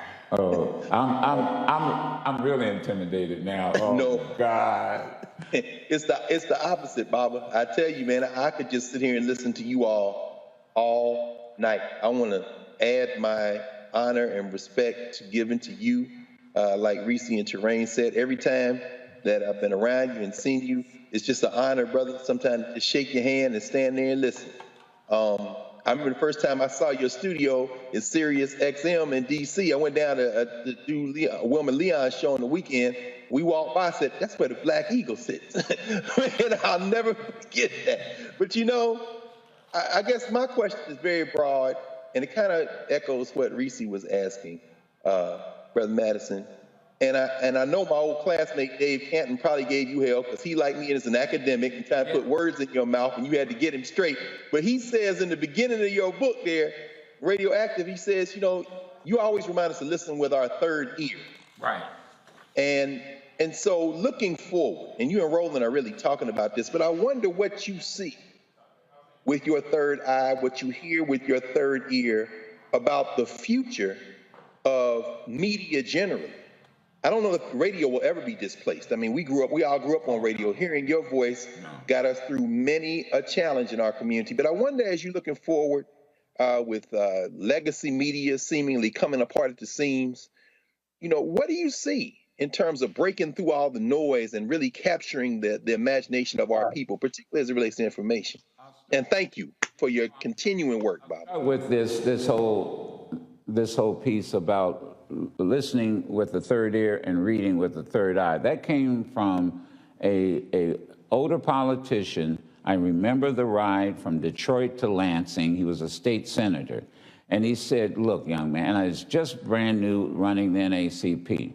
And he said, the best of what's his name, Will Rogers. Will Rogers? He said, yes, there's a book out, read The Best of Will Rogers. Now, who is Will Rogers? Will Rogers was like the Johnny Carson of his day on radio.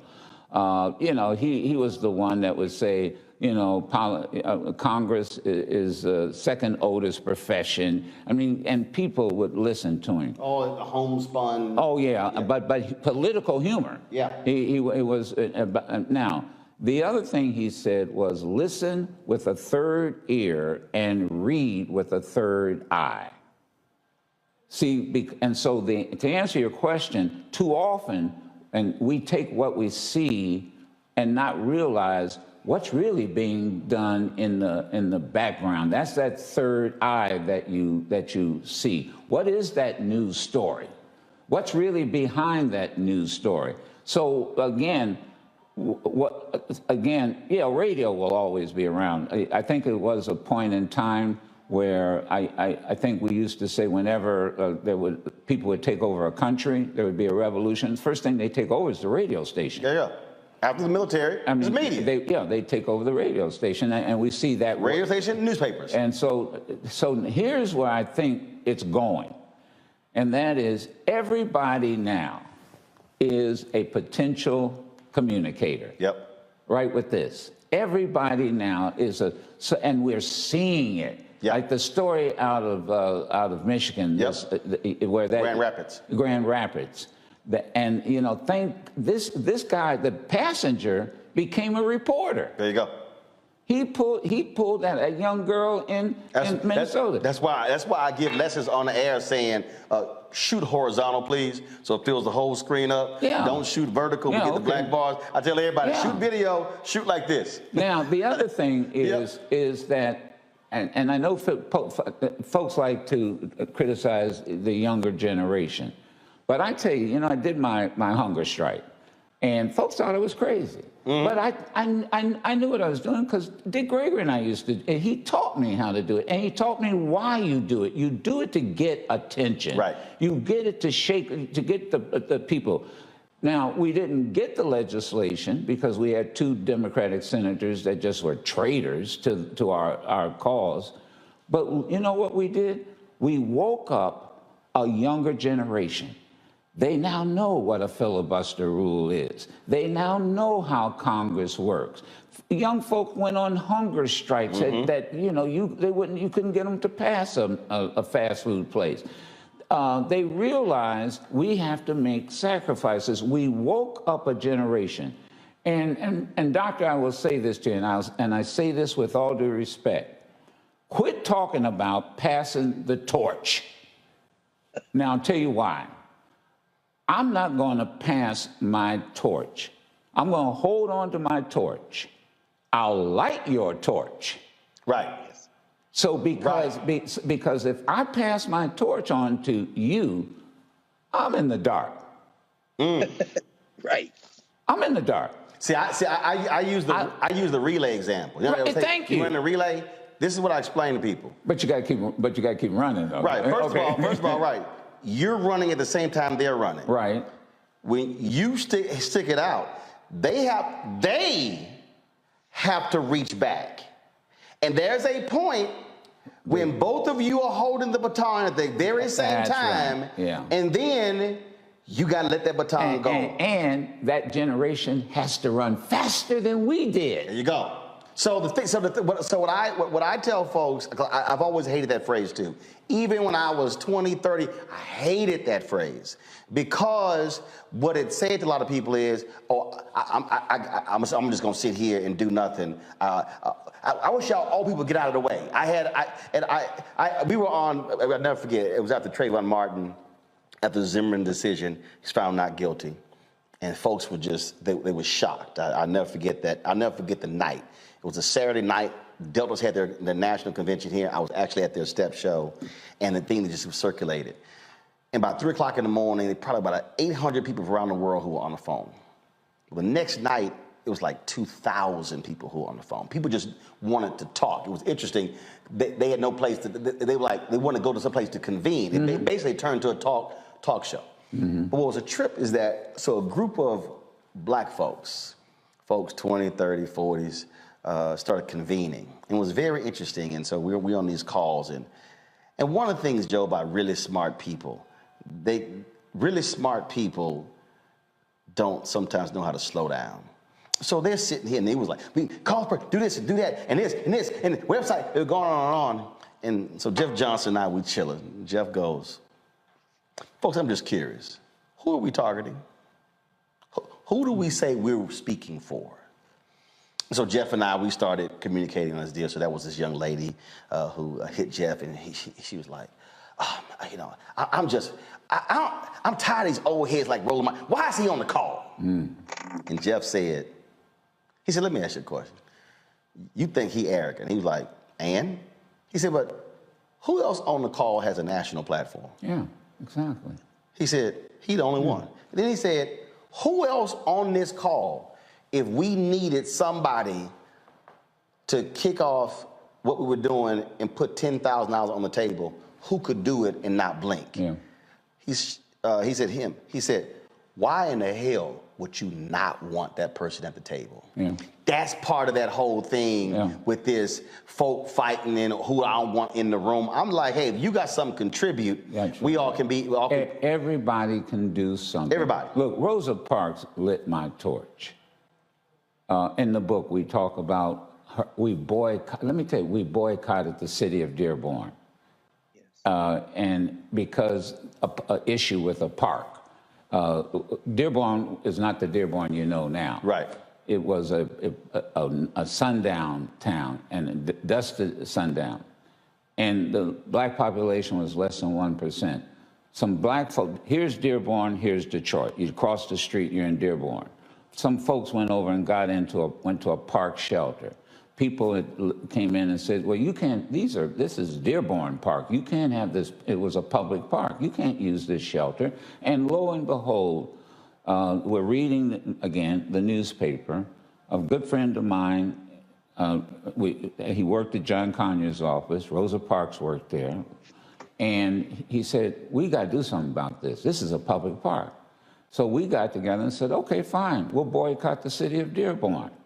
So, you know, they had a huge regional mall. Black folks were spending their money. We did. And Rosa Parks said, I'll join you. Oh, okay. And so we decided, we took a lesson from Randall Robinson and the boycott, the boycott of the South African embassy. Mm-hmm. We did it the day before Thanksgiving. Why? Media. Why? You know why. Because Thanksgiving Day was going to be a slow news day. Mm-hmm. So Rosa Parks and Joe Madison gets arrested in Dearborn, calls for a boycott. 70%, it was instantaneous. It was spontaneous. People stopped shopping. That's what they call now Black Friday. Right. They stopped. Let me tell you who gave me more hell than anybody in Dearborn. The older black leadership. You did not get my permission to call a boycott. Because Henry Ford called all of the black leaders. Now Coleman Young was mayor, and there were some powerful black folk. I'm just a young 20-something NAACP executive. I don't know. I wasn't even with. I was on the political department at the time. Yeah, because I was with Ben Hooks. They called me into a meeting. This was a Saturday morning. They have eggs, bourbon, and you know that one of those meetings, like a kitchen cabinet. And there were some powerful folks. There was a federal judge. There was a mayor. There was a labor leader. Man, these are older brothers. Right.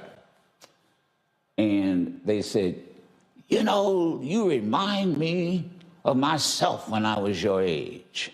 But young man, this is Coleman Young, you got to, you know, you didn't get my permission to call this boycott. And you got Henry Ford pissed off at me. And da-da-da-da-da-da. And I said, Mayor Young, with all due respect, I didn't think I needed your permission to call a boycott. And I have it in the book. He looked me in the eye and said, boy, you need my permission to fart in this city. But you know what? You can't stop it. Right. It's already happened. Too late. It's too late.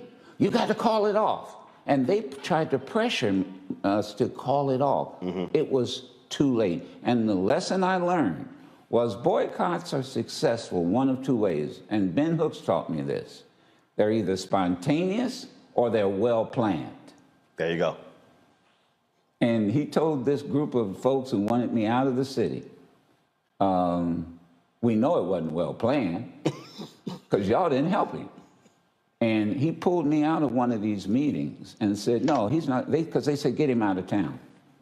And he said, he's not going anywhere. Come on. He stood me up and said, come on, we're leaving. This is, and by the way, this is what young people need to understand. It's never been kumbaya. Never. We've always, you know, Dr. King wouldn't go on the the bus rides, on the freedom rides, because he thought it was dangerous. Kennedy said, talk him out of it, talk John Lewis out of it. And they say we're still going. Yeah, and that's why all of this is in the book, and that's why it's radioactive. And I got that, I got to give credit to Ron Daniels, our brother Ron Daniels. He said, you know, you're just radioactive. And I always remember that from the good professor. We're going to go 7 more minutes. I know we're over. We're going to only go 7 more minutes. See, when you have your own show, you can do that. That's true. That's true. But I'm also, you paying. I got to pay overtime. I'm going to do this. So the panel, you can have another question, but I'm going to ask a couple first. First, who black gave you the most difficulty interviewing them? Where they were like just getting on your damn nerves and you had to just like, where it got contentious, it got hot? Nobody. So was there anybody? Did you have any interview where it was a battle? It was a. You know, that's interesting. I hadn't thought about that, but I can't think of anybody, like you said, who was black. No, I really can't think of anybody. One of the things I always do, and you know why this is important, I always prepare. I've known you for, decades. I still prepare. When I come, because the one thing is true about the Roland Martin show, I don't know what he's going to ask. I don't know what attitude he's got. I don't know what Roland took out of this book. And so, but, I have to be prepared. Now, and I say this because I got to tell you, I've had some difficulties with elected officials that really piss me off because they want the questions in advance. Right. And you got to stick to these questions in advance. I'm not going to give you the questions in advance. First of all, I don't always know. I have a set of questions. The staff, Sherry, my wife, is the executive producer, Sam Nassau. They put questions together. And sometimes I'll use those questions as a springboard. But Larry King taught me something, and that was that the next question is always based on the last answer. Go. Absolutely. And that's and I'm not a journalist. I use journalistic techniques. Right. But I'm not a journalist, so I always tell elected officials, especially, don't treat me like I'm with CNN or a matter of fact, you ought to do what Trump learned how to do. Trump knew how to use all those folks over at Fox. Yep. And they'll tell you they're not journalists. Right. If anything, they're advocates. Oh, absolutely. And what do you have here? You've got folks who are journalists, but they also are advocates. There you go. Yeah. I mean, so that's how I would answer. I really don't think any. I got a few. Okay. Who did you interview that you fanned out? You would just, you're a professional, but man, you were a fan, and to sit across from them and get to talk to them and interview. Rosa Parks. Really, Rosa Parks. And that's like asking to know your favorite child. Because she was just so honest in her answers. She didn't have to, she's at that stage in her life, there's no pretense. I don't have to impress you, young man. I'll tell you another person, Berry Gordy. You know, I'm a Motown guy, and Berry Gordy, just honest, straight up answers about all these folks that that I've come to admire. And I'll tell you somebody else who I became a big fan of, Michelle Obama. I've interviewed you know, I tell the story in the book about they called me, the president would like you to, would you mind doing an interview with the president? It was midterm. Republicans are going to take over the Senate and the House. And I said, sure. And so what time you want us to place the call? Oh, no, we want you to come into the Oval Office. Excuse me, this is radio. I'm not bringing it. I don't have a TV camera. But I knew what the game was. I'm going to bring Joe Madison into the Oval Office. It's radio. We could have done this by phone. Right. Oh, and by the way, Brother Madison, Joe, let's sit right here where all the world leaders sit. We have a photograph of it in the book with the fireplace. That's when I look at this fireplace, I'm reminded. Hey, Greg, I ain't get that call. And the one thing I learned, so how much, and they said, well, you only have, what was it, 10 minutes something with the president. Now, and he was always long-winded. Well, and I never interviewed a president of the United States, so I went to a friend of mine, and I said, I only got 10 minutes. It takes him 10 minutes to answer one question.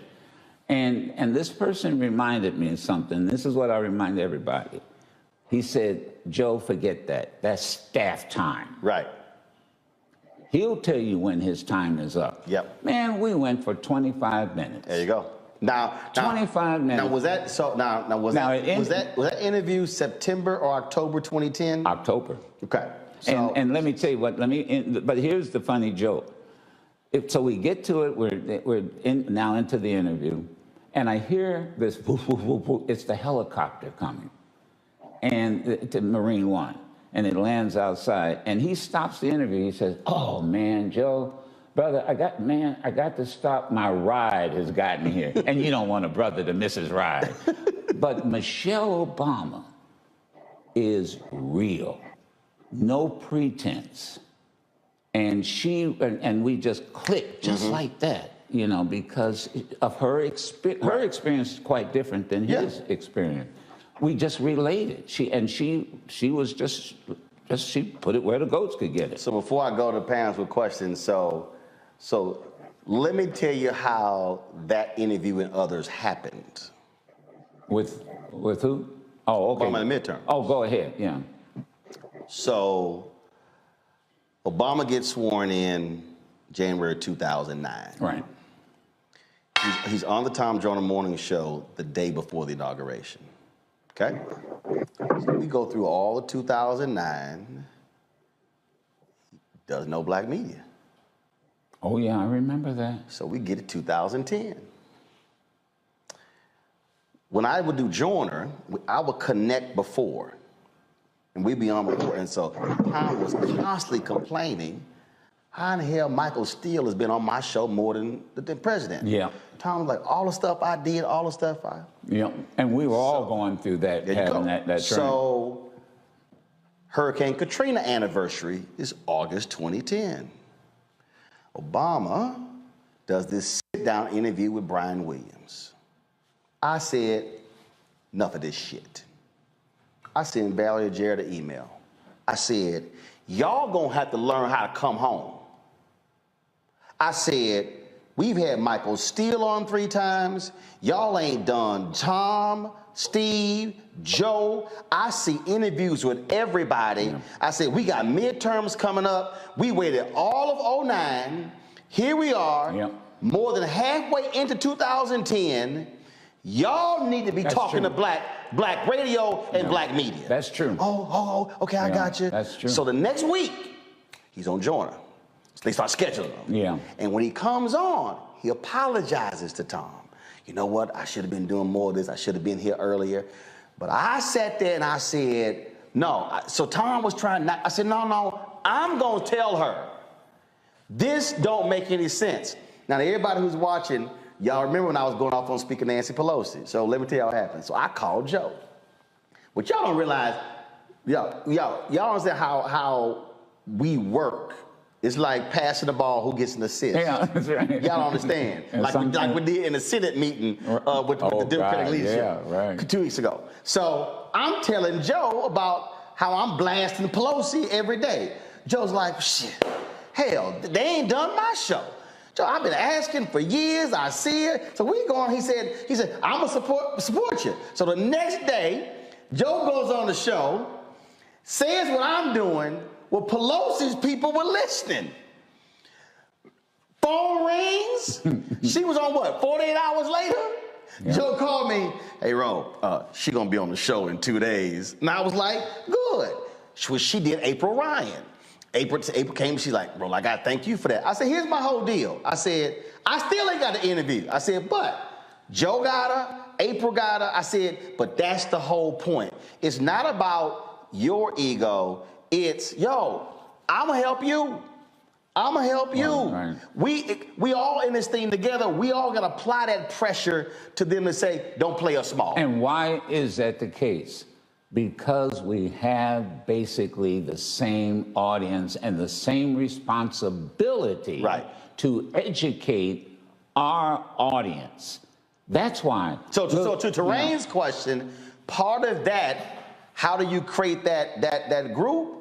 Is you got to have folks who are willing to pass the ball to each other, which is why we talk, which is why we compare notes, which is why if I ain't get, Joe, are you getting this here? No, hell no, they ain't coming on. Okay, cool. When I go in, I'm going to say, y'all got to do me and y'all got to do Joe. That's the thing that people don't understand. Yeah. Most people don't understand the conversations that we have before the meeting. Right, and so like, look at here, we're going to this meeting. And that's why I said when we first started. So like when you hit them about Africa. Oh, yeah. What happened? Yeah. I said, hey, Joe, we going to hit Sudan, Cameroon, Ethiopia. That's right. Give me a name. Roland, put this person on. That's how it happens. Because I had gone to Sudan with the brother from South Africa, and he had been begging Madison, you got to get folks talking about the fact that 70% of the folk in South Sudan are starving to death. But the point is, we who are in with the platforms can't be so selfish where we don't talk to each other and work with each other. All right, next round of questions, final round of questions. I know, yes, staff, we're running over time, but trust me, I got something planned, and y'all gonna get over it when y'all experience it. Reese. Yes, my next question is, you know, you do radio, and I'm on the Clay Kane Show every Thursday, and I really enjoy the call-in aspect of it. Can you just talk a little bit about, you know, how that has influenced your career, having that back and forth on a daily basis, and really, you know, how it's helped you move the needle in terms of what Black America is talking about? Call us. Okay, one of the things that I've learned and is if I had to do a boot camp on talk radio, callers can often, first of all, callers should never run your show. It should not be a call-driven show. I don't do open line, and I'll tell you why. Because too often that is meant the personality or the broadcaster didn't prepare. And to talk about. And I've tried that a couple of times where I said, you know what, y'all take over the show, the callers, y'all call. We got, on social media, we were bombarded. Don't ever do that again. And because folk call up, they want to hear your opinion. They want to know, they want to, and then you let callers respond. But I tell you, I think the worst mistake you can make is to one, let callers take over the show. I think the other mistake you make is what I call frequent callers. We have a rule on the Madison show, it's one call a week. Now, the reason is, again, I learned this, that if you've got 6 million people listening to you and you can't fill up 9 lines, then you're doing something wrong. And then what happens is, Those, if I did that and had frequent callers, it'd be the same people every single day, and they would call in every single day. Well, that's not necessary now because we have something called podcasting. So, and that's what I tell them. Look, this is the Madison show. This isn't Joe Blow's show. And if you want your show, go do a podcast. And there aren't very many successful podcasts. No. Well, what gets me is when people, I love these people, they hit me yesterday. Roland, why you keep interrupting the guy? Because I have a very simple rule. I can't allow a lie to be told. That's my rule. That's my rule. Allow it to stand. That's right. Because here's how I say it. You're right. If you're listening to me and a lie is told and I don't say anything, you think I just heard the truth. And there's another issue, too. You see these distinguished professors we have here? They're listening. And if they hear a lie and I let it stand, they're going to jump my ass. Boom. right, precisely. Even when you make a basic mistake, like all these Sigma Gamma Rhos are mad because yesterday I was rattling off all the names and the colors, and I said Sigma Gamma Rho was blue and white because I was thinking Phi Beta Sigma. Why would you mess with Sigma? First of all, well, you're looking at a Sigma. Shut up. But they irrelevant to me. Oh, but Greg is an alpha right there, so you got two alphas in here, so I mean it's a cute little group. Shut up. Terrain, your question. Oh boy. Yeah, Joe, my question is this. How do you manage to keep your message on point and keep the show, your direction of your show on point when there's so much other noise around and there's so many other platforms and there's so much other stuff that goes on? You know what I mean? Like Black people, there's so much entertainment, there's so much other distractions. How do you keep focused on news and media and keep that on point? I have a great staff. First of all, there is no way I could do what I do without Sherry. There's no way. And then my producers, a couple of producers, and our interns. So their charge every day is after we get off the show, we have a production meeting. All right, what went down? What got a good response? That type of thing. But then their job all day long, people think, well, it ends, you end at 10 o'clock. Oh, no. We are constantly, reading, reviewing the news, analyzing it, what was said, what wasn't said, how it was said. And then in the morning, which starts for me about 3 a.m., the producer is 4 a.m. We're looking at a list of topics, of stories. And we then decide as a team which ones we think folks want to hear about.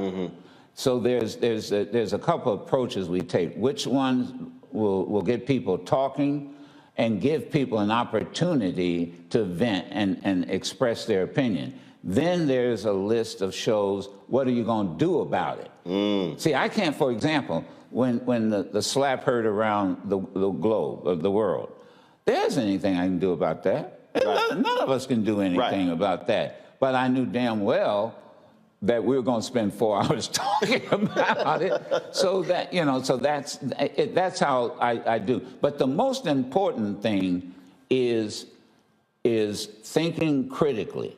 Again, with that listening with that third ear, reading with that third eye. Am I hearing the truth? Is there a story behind the story that people need to know so that I'm really educating my audience? And then the final thing I do is to debunk all of this lies. And the critical race theory it comes to my mind. And I'll say this, I was thinking of this while we were sitting here, Roland. We all were arguing, oh, they don't know what the critical race theory is. They don't know what the critical race theory is. And that was that people kept saying. And I didn't know what the critical race theory, I hadn't heard of it. But I think that's the wrong thing we should be saying. We should be saying, what is the critical race theory? Right. We should be educating ourselves as to how it got started, who was the architect, what it has meant, and quit responding by saying, well, they don't know. Well, the reality is, we didn't know either. Right. That's what I said. We didn't know either. I told people, I said, I done run 3 black newspapers, black radio station, black website, black magazine. I said, I had never heard of critical race theory. So our responsibility is to educate. And that's the umbrella that I educate. And then once you're educated, then what are you going to do about it? I keep going. I see, and I get these folks that call in. This goes back to the first question about callers. Go ahead. Go ahead. Now, here's my final question. What are you going to do about it?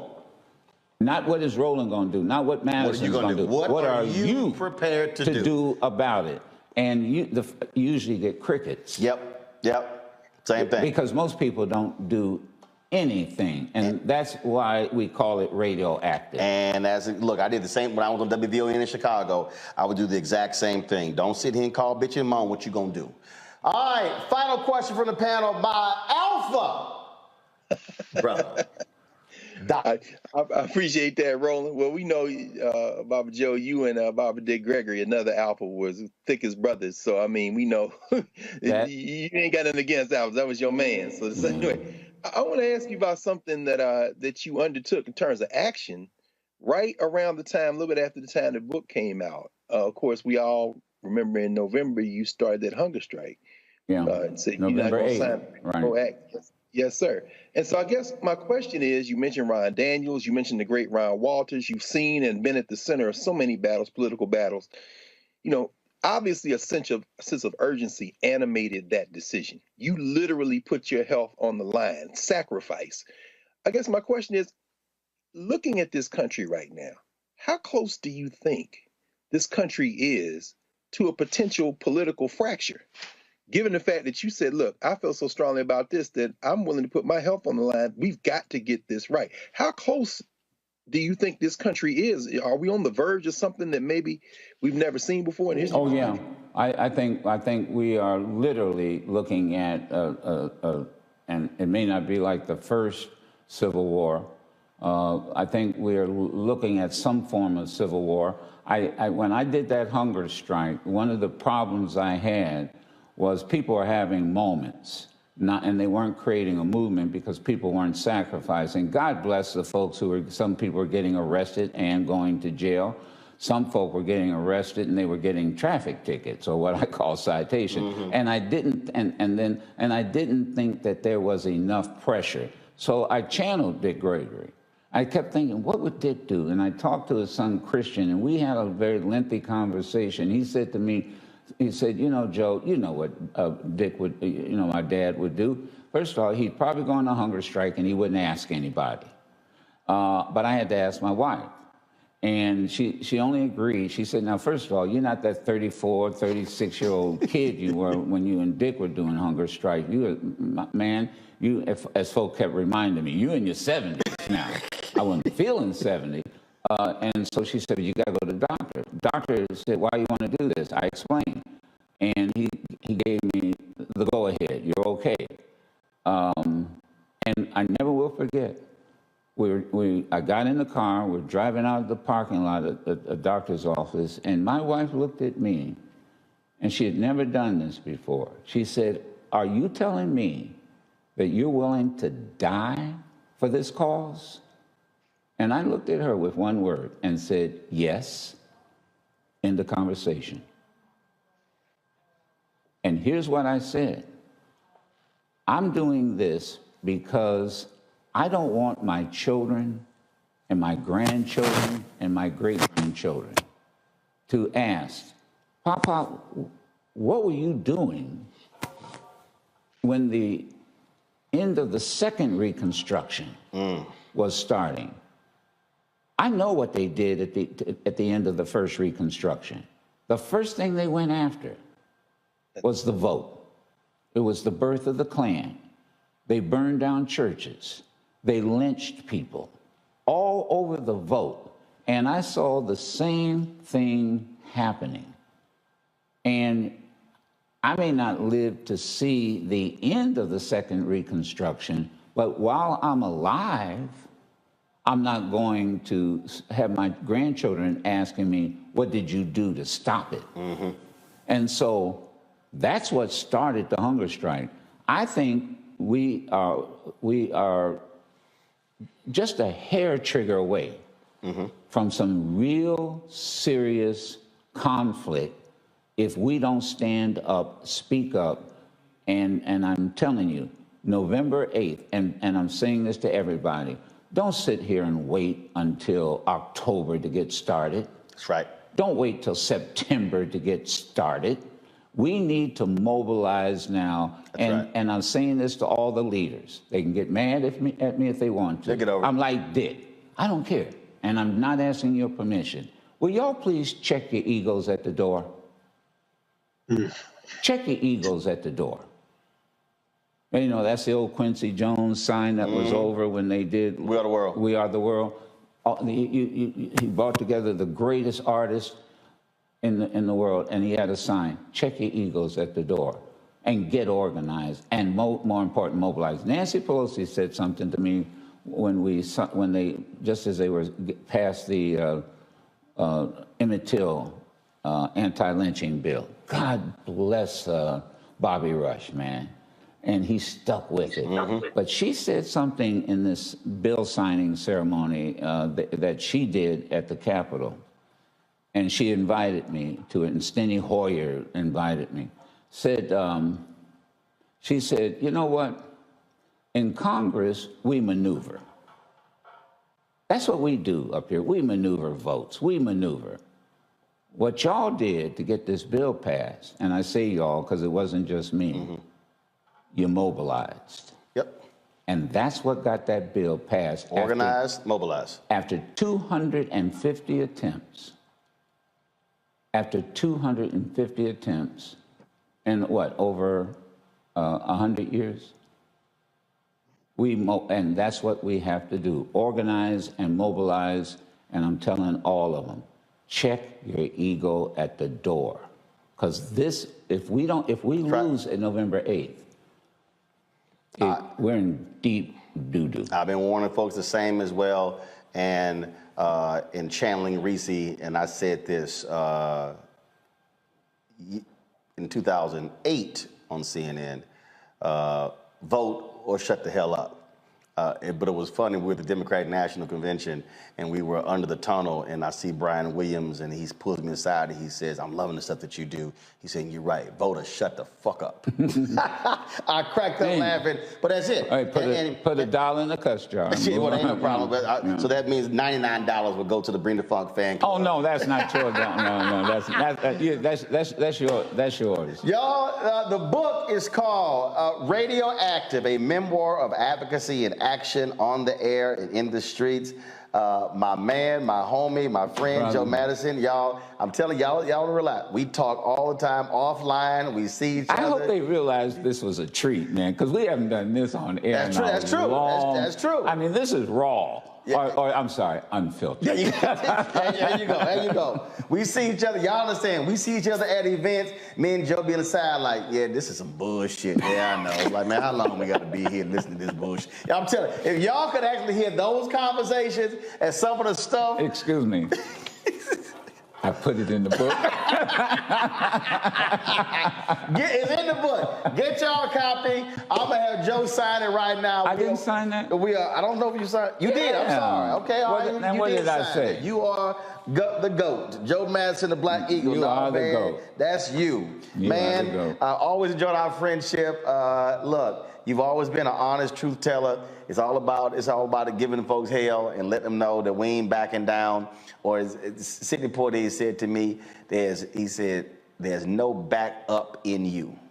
There you go. That's really cool. There's no back. I like that. There's no backup in you. So ain't no backup in you. That's what I say. I ain't going back to the end of the first Reconstruction. No. And I'm not going to allow my children to go through we went through or what our folks went through for 100 years. I'm not going to allow it. I appreciate it, my brother.